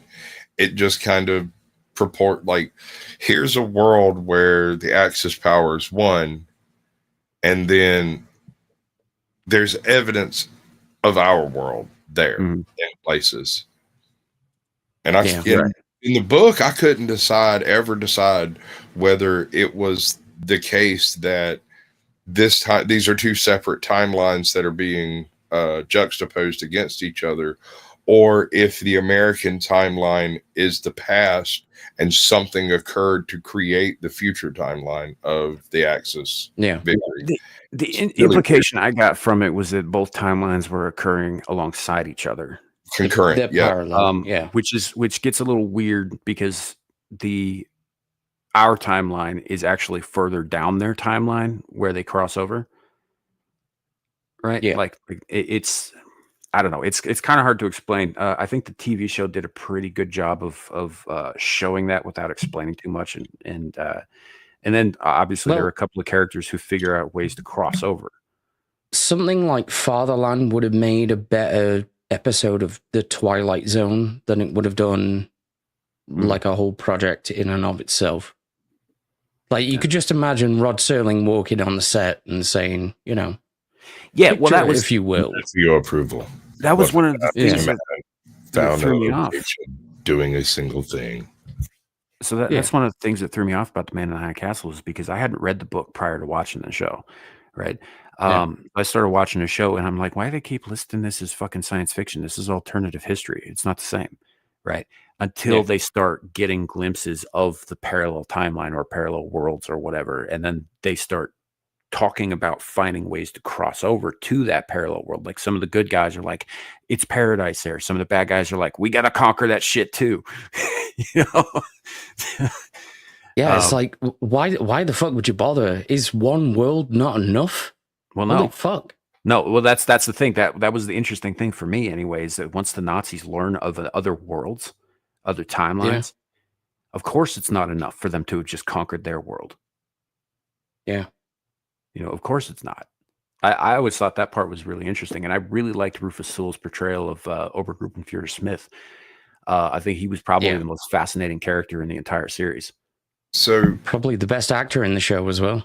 Yeah, he's up there. I think what you're saying, what you're depicting here, it's inevitable for a timeline in which the Axis powers won to attempt to move into the other timelines. Is it because they can't tolerate, the ideological competition? They've already proved their ideology is functional. And that's literally the plot of season 5 of Sliders. So are the Goa'uld just space Nazis? No, the Goa'uld are space tyrants. It's a little different on account of they don't actually care if you agree with them or not. You don't have to. Valid, I guess. Parasites that have just gotten a little bit out of hand. Yeah, they don't care how your free market shit works. They don't give a fuck about the economy. They just want the worship and the tribute. They don't care how they come about it. Whereas with the fascism stuff, that's like pervasive throughout. You're pervasive throughout. I mean, I can be. Yeah. Certainly. It's like, she coming in here with that new hair, and I'm just like, you can't say shit like that to me, man. That's gonna be a problem for somebody. Yeah, well, you'll very soon. I want you to do something for me. I want you to turn around in your chair a little bit and look back over your shoulder at the camera. No.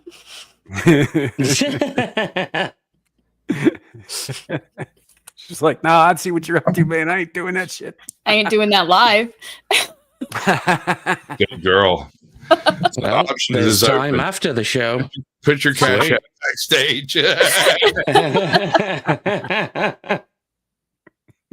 damn it. What did I do? Noted on the dark red, guys. Look, take the compliment and run with it. That's what I say. At least saunter quickly. Yeah. Save a horse, ride a Sasquatch. I mean, that's not less hairy. Don't get involved. Don't help Sam. This is so don't you ruin this for me, motherfucker. You are a terrible wingman. Hey, let's go out together. Yes, I am. Let's roll. Oh, good Lord. Oh, man. No, I'm such a bad wingman that there have been times when I was supposed to be the wingman and I ended up taking her home. So, dude, it's rough sometimes.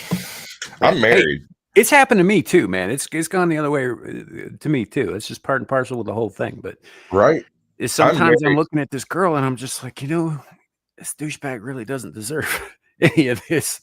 I think I do. Okay, now I should be the best wingman ever, and I'll take a picture of the chick and send it to my wife, and she either sends a thumbs up or a thumbs down. And if I get the thumbs up, let's just say Sasquatch becomes apparent, because usually I'm actually a fairly restrained guy. I don't really go real hard in public because I've been in trouble before, and Sasquatch squatches. I squatch. God. Yeah. That's going to become a verb, isn't it? Squatches. Yeah. Yeah. Oh, man. Right. So are we going to talk about these AI fucking engineered viruses and shit? I need to find the fucking video, but because I apparently didn't save it. I thought I had. But damn it, Sam. I might have got it. And now you're roboting. Good job, Sam. Am I? Oh, that's because I've got more than one tab open. Hold on. Heaven fucking bid. You should see all the tabs I have open. Yeah, I've got about 200 open. You're not talking about your OnlyFans. Calm down. I'm running this on a fucking 250 gig laptop from Lenovo. I didn't ask for excuses. Did I ask for excuses? I don't think you did. No. Yeah.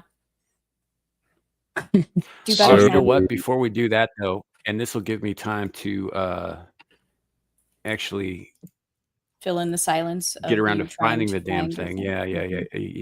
Yeah. No, damn it. That's not the right fucking thing. Hold on. Click. Stupid clicky. Click, clicky clack, things. click, clack. Bads. Oh, Clickety clack. Clickety clack. I was singing a K-pop song. Don't mind me. Okay. I'm gonna put this in a private chat, Gal, if you wanna go ahead and play this, because I brought this up last night. And I really wanted Paul to bring this up on the fucking show, but he decided not to do that. So please, if you would, while I look for the other thing. Fine. He did seem a little drunk with power, not gonna lie. He always does. That's nothing new. Mm-hmm. Just the title of this is... I've seen it, and I think it's fantastic. Yeah, all right. I wasn't saying nothing. Yeah. Oh, shit. And away we go.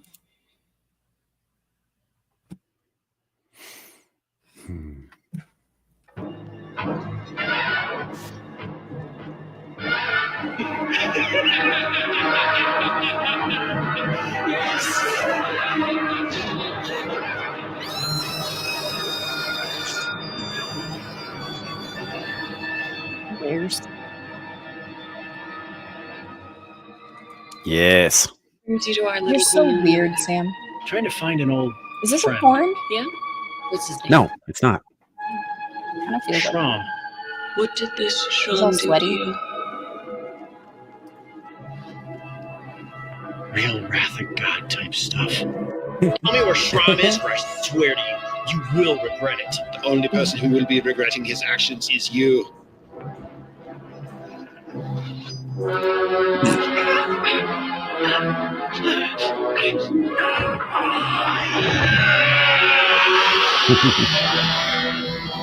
Oh my god.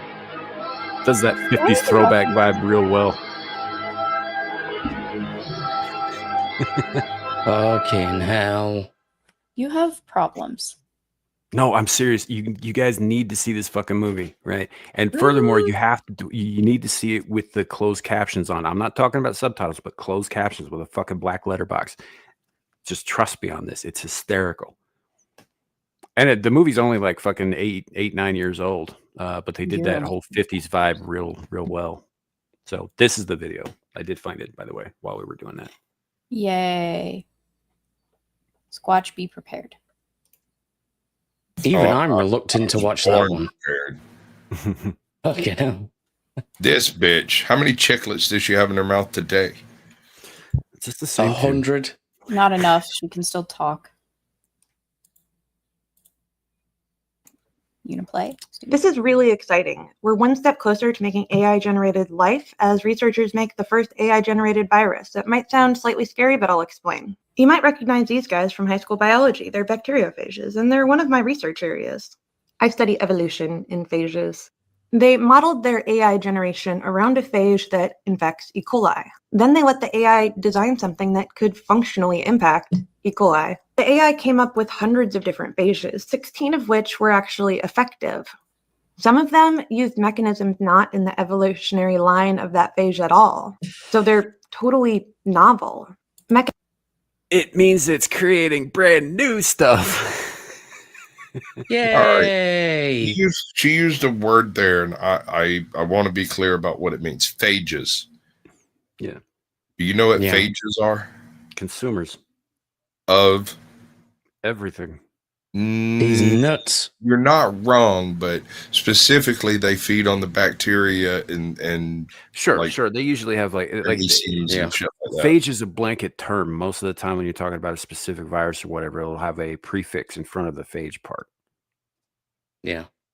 Right. That usually denotes what it is that it's like preferred, consumption thing, the choice of consumption is kind of thing. And you can even use the word phage in other contexts. Like you could call a vampire a plasmaphage, for example.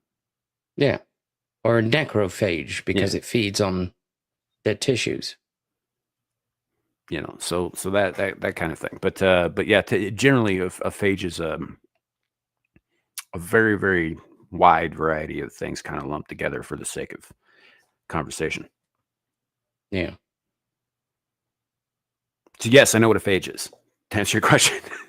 Okay. Yeah. No, I get it. A lot of people don't realize that there was a split in science about 70 years ago, and the chemists and the biochemists were kind of in a war to determine who was going to solve the bacteria problem first.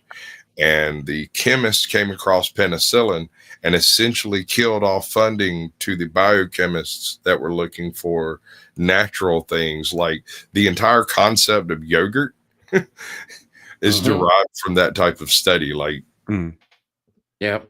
all of the concepts of your beneficial flora and fauna is from those studies. Gross clue. I don't know. I feel like this one is. Oh wait, you said people. Yeah. What do you mean, you people? I mean, a homophage is another word for cannibal. So.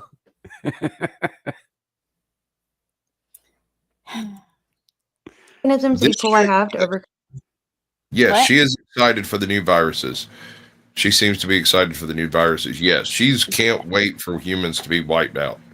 I think she's not thinking that far ahead, man. She's excited for the new subjects of study. She's a dumb hoe. Yeah, on occasion. Yeah, I mean, I don't know about the whole part, but you know, she's one of those people who looked at the phrase "just because we could doesn't mean we should" and dismissed it out of hand. I don't even think she looked at it or listened to it. From the original phage are not effective on these AI-made ones. Now, this might sound like it could go down a dark direction, and yeah, that's possible too, but do understand bacteriophages are much simpler than ones that impact eukaryotes like us. They don't necessarily have to stay that way, though. That's the problem. Until they're not. Like that.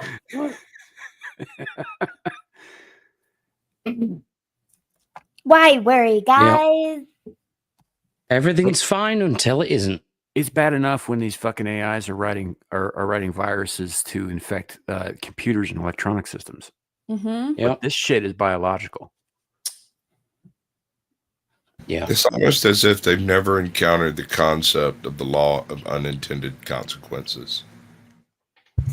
I'm sure they heard of it, but in passing and didn't pay any mind. Yeah. They've got no conception of chaos theory. Or chaos itself. Yeah. Or the fact that all of the science fiction films with AI and books were not meant to be used as fucking blueprints. Yeah.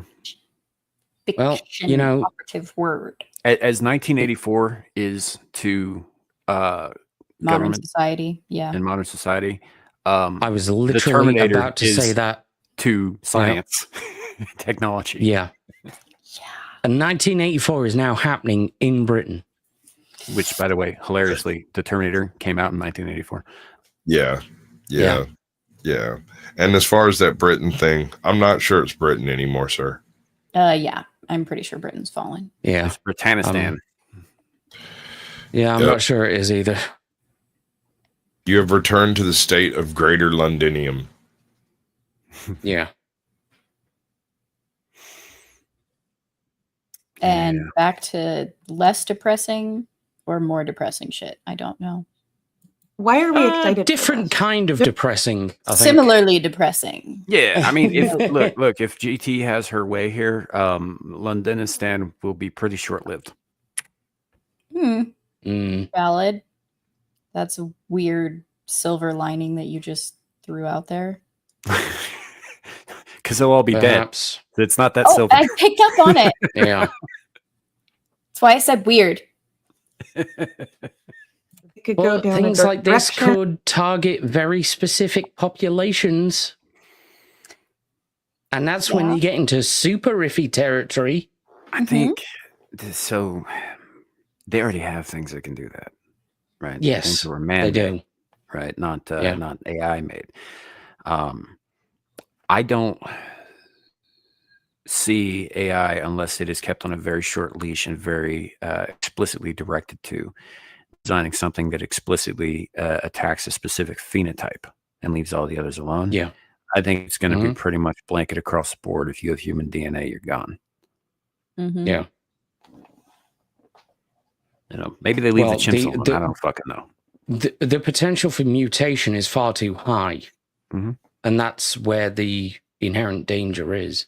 Well, not only that, but I mean, like, look at AI image generation. Even now, as good as it is, there's always something that's just a little bit off and not perfect and not exactly the way that necessarily an AI even meant to do it, right?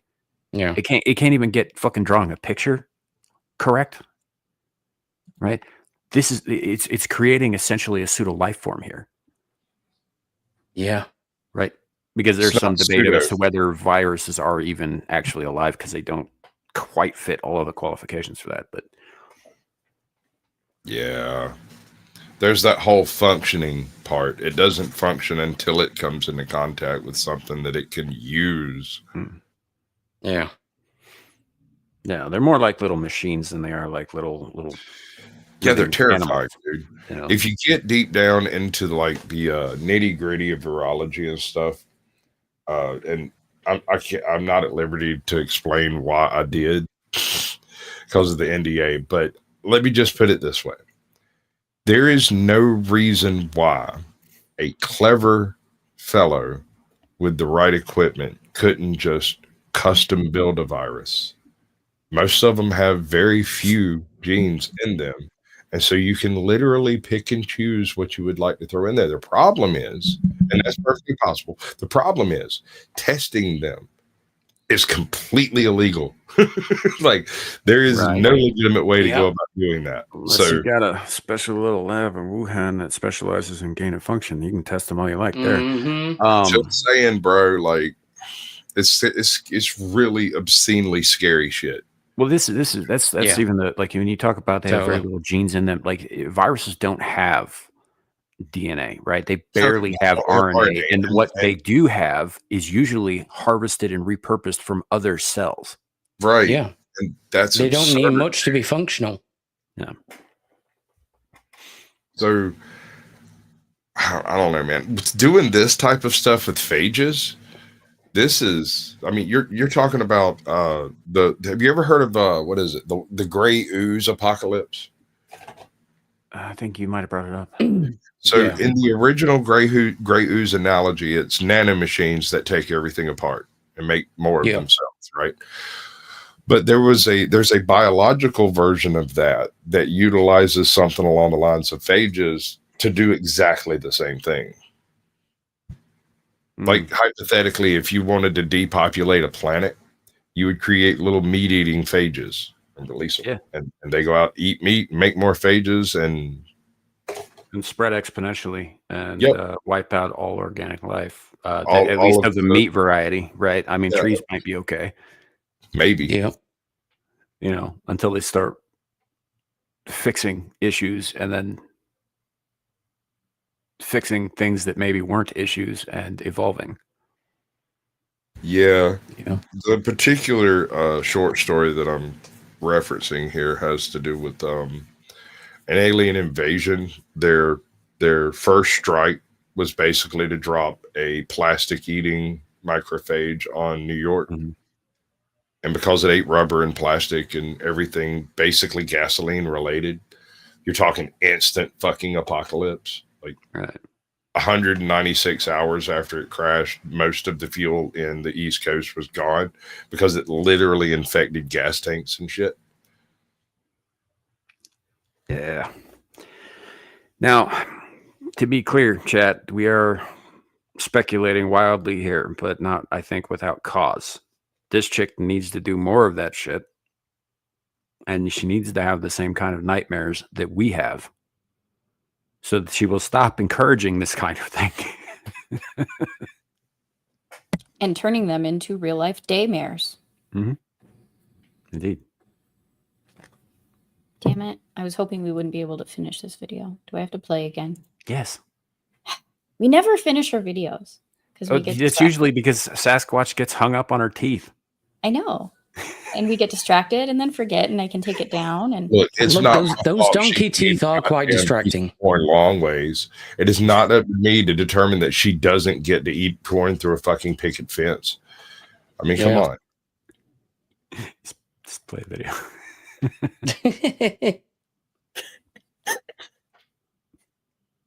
And yeah, that's possible too, but do understand bacteriophages are much simpler than ones that impact eukaryotes like us. Now, why are we excited for this? There's a problem with getting antibiotics to market, and there's some conditions which are incurable that you would preferably want to be curable. Bacteriophages has always been... Stop there. Super gonorrhea. What? So, apparently, super gonorrhea is already a thing, and they're using this tech as a potential treatment for it. Where the fuck did super gonorrhea come from? From us. From every hospital and every person out there who has a little cut on their finger taking a handful of goddamn antibiotics and not completing the course. Yep. You know, because I feel better now. Yep. Super gonorrhea has got to be the worst superhero I've ever heard of. Yeah. Is he worse than Jizzman from space?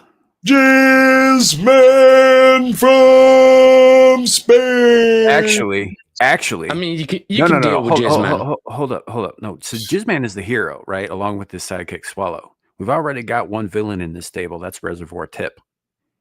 I think it's time for Super Gonorrhea. Yeah, there you go. To make a rise. Super Gonorrhea steps into the ring. Oh shit! It should be a really super sexy black chick. What, a Super Gonorrhea?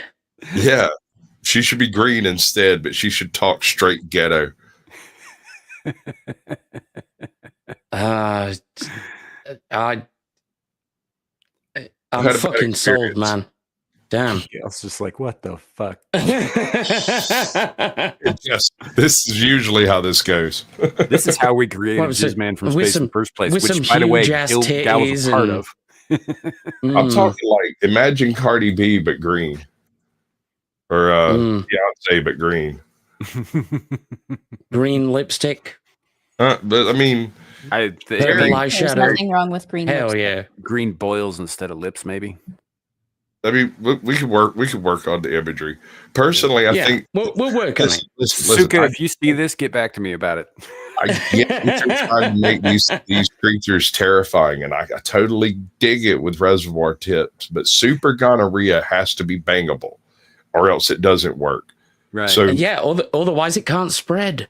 It doesn't work at all. And so if all the superheroes can all be completely disgusting everything, but Super Gonorrhea ought to be hot. No, I agree. It's I know that chick ain't real, and I already want to bang her. Right? Fuck. Exactly. Like I'm just spinning here. I've got ideas now. Like, yes, Super Gonorrhea needs to be hot. We already know Reservoir Tip is a fat lady who's very unattractive with bad hair. I also need to throw in somebody named Cockblock somewhere. I'll work on that.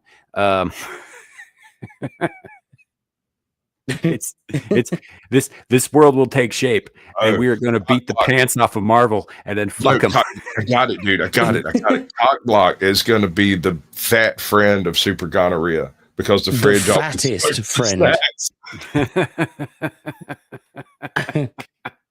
She's going to be the square bitch. Look like fucking Hank Hill. Anyway, play the video. Okay, now. If I must. Considered as a potential therapy for bacterial infections, but it's never been terribly effective. After all, bacteria are made to overcome their phages. If you could design one specifically for that bacteria, even more so one that it is very unlikely to overcome because it may overcome ones that it's familiar with, you could design something that could be created quickly that could also knock out infections. Of course, there's a whole lot that it's going to have to go through first. Not kidding. It does have to go through clinical trials, but it's another tool in our tool belt to fight something that mankind is. Yeah, we can just warp speed that shit into an absolute world dominating structure. Nah, hard pass. Right. And this, by the way, this is why I keep bringing this shit up. I know it horrifies Sasquatch every time he sees her sparkling pearly whites on the screen. But the reason I keep bringing this shit up is because this is one of the few places where I'm seeing anybody talk about the wild shit that's going on in the world of science. Yeah. Right. They're not, it's not being published out there in normie journals. It's not being talked about in the fucking news. It's not even being mentioned by the fucking the health department in the government who is supposed to be on top of this shit. And bearing in mind as well, this is just the shit that's public. Yeah. So this is why we keep coming back to her, because she's one of the few people, whether I agree with her or not, who is actually doing the work of bringing this out to public. And I think it's important that we all understand what kind of fucking apocalypse we're actually going to be in for. I just kind of wish you wouldn't do it with such a rah-rah-ree attitude. It's like most scientists. She fucking hates people and she wants them all dead. I wish, like, she would get some sun and maybe eat some meat. That's all. Yeah. Maybe get some dental work, just. I mean, hopefully the dental work before eating the meat. Yeah. Sam See what you did there.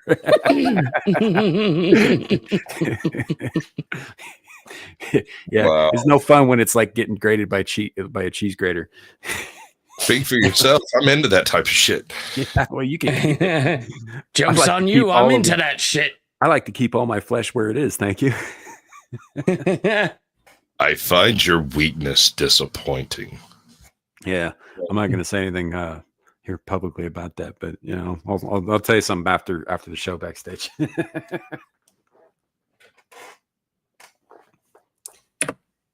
Damn it. Has been fighting for thousands of years. This could be the start of a whole new era in antibiotic treatments. Did you know that the very first treatment for syphilis was actually malaria?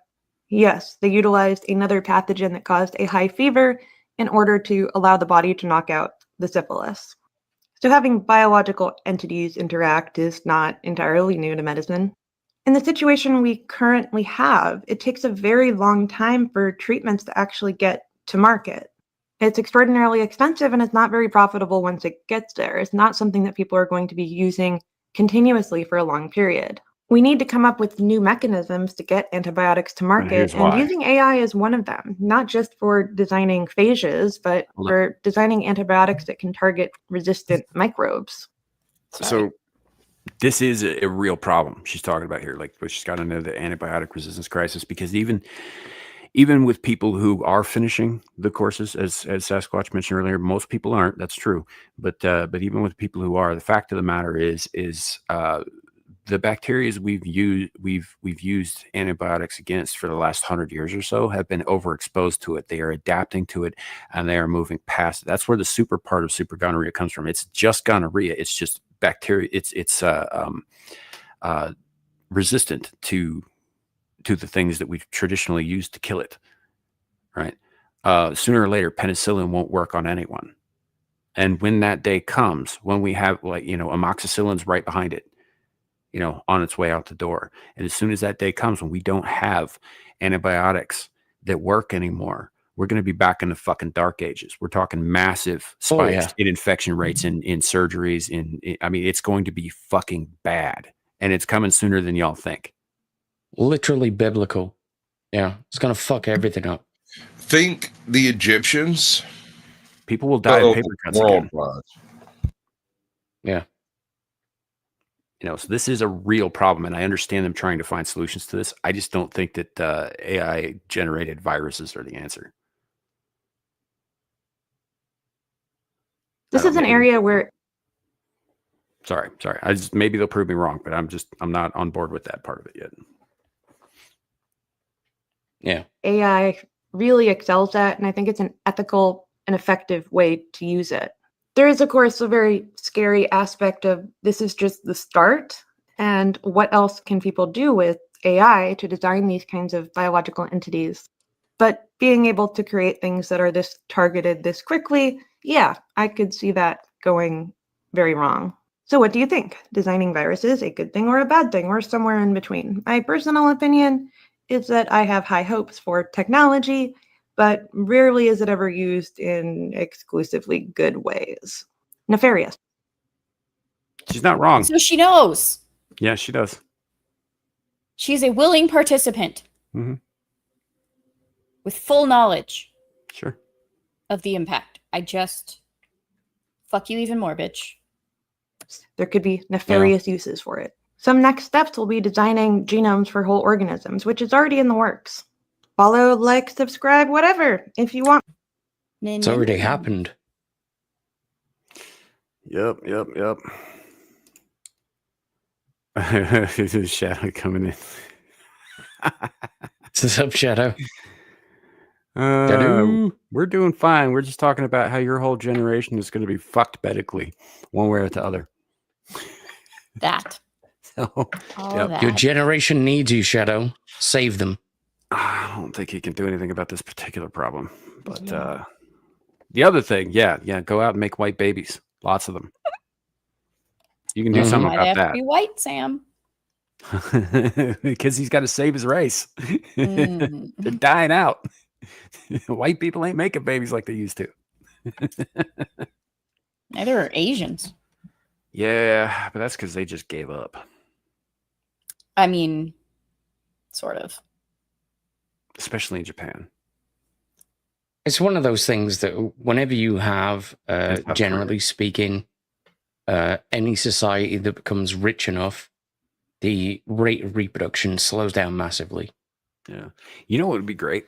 Actually, if you could swap, do a swap. I know this would never happen because the fucking Koreans hate the Japanese, but not anymore. That's not prominent in their societies anymore. They're actually. It is a thing with some of the older Koreans. Yes, with the older, but they're getting phased out. But anyway, my point is like I doubt this would happen. But if you could swap the Korean men who are being blue-balled by the 4B movement in South Korea with the incels who refuse to even look at a woman in the eye in Japan, just like switch places with them, right? I mean, sooner or later, some of these people are going to end up dying out anyway because they're not making babies, right? So you might as well take the ones who are willing to make babies from the one place and put them with the ones who are willing to make babies in the other place and let the others just kind of like separate and die apart, right? Problem solved. Yeah, don't think anything really works like that, though. It could, though. It could. It just would require a draconian approach that I think most wouldn't be comfortable with, and that I, in fact, probably would be against had it been somebody else who came up with the idea.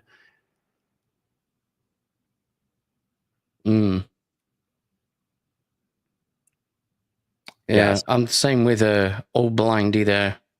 Thank God I have Neanderthal DNA. Fast healing and rarely get sick.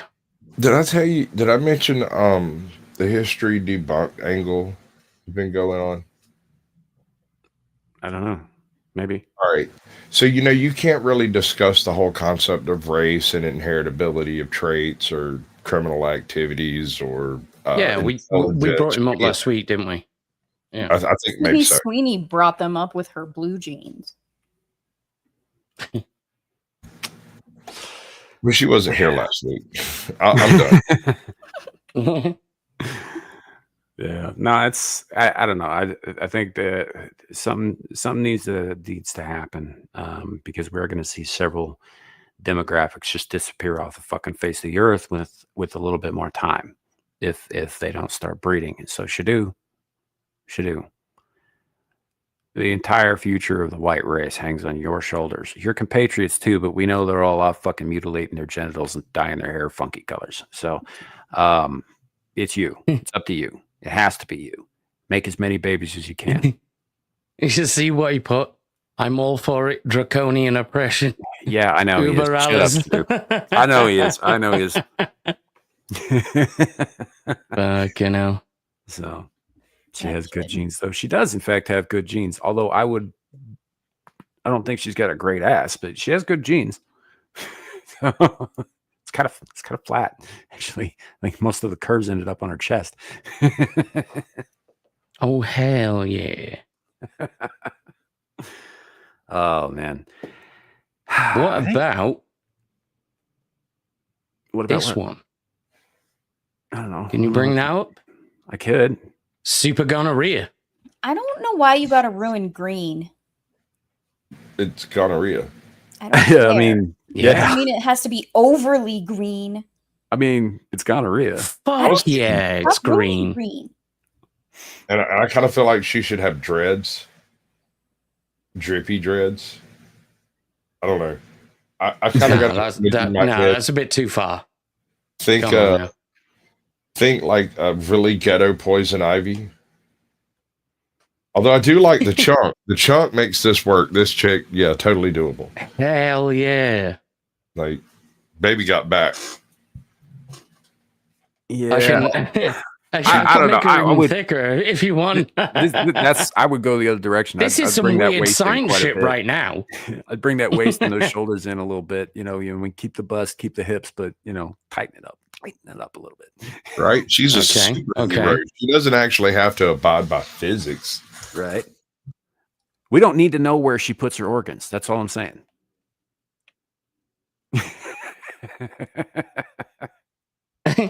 Working on it. Yeah. All right. I think we'll probably we'll call it here. I think it's been a pretty good show for the most part. I mean, how we even got working on creating a new villain for our hero, Jizzman, who you see depicted on the thumbnail and in the background. Say the thing, Sasquatch. It's been a minute. Jizzman from space. Awesome. Thank you for that. And if any of you out there are old fuckers and that made you think of Captain Caveman, welcome to the club. I was just thinking about a space movie from 1992. Yeah. Mm-hmm. Who wouldn't? Yeah. So, yeah. So anyway, I think that's a great note to end it on, though. We've gone 2 hours. We covered everything I planned to cover today, which almost never fucking happens. And we had some fantastic tangential conversation. So good show. Good show, everybody. Abe, where can people find you coming up? Oh, you can find me fucking everywhere. Abe's going to get you. Fucking everywhere. Yeah. Even in public? Everywhere. Just fucking everywhere. He's like the English version of super gonorrhea. Ah. Yeah. He's super herpes. Oh, just if we can just hold on just a few more moments, I've got a new version generating. Oh Lord. Yeah, well, this would be the ideal moment to start listing all of the shit that you're on. Probably, yeah. I just had a thought. We could do a crossover with Orgasmo. Oh, we could. That's copyrighted, so we need permission, but we could. This is how you can tell. This is how you can tell this shit is taken into account my previous prompts. Oh, is this the new one? Let me just bring this fucker up. Oh, you fucker, you brought her.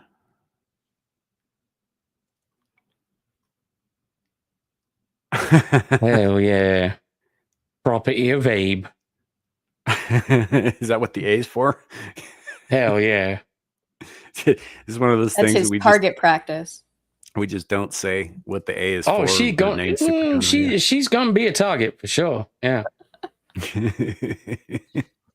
Hell yeah.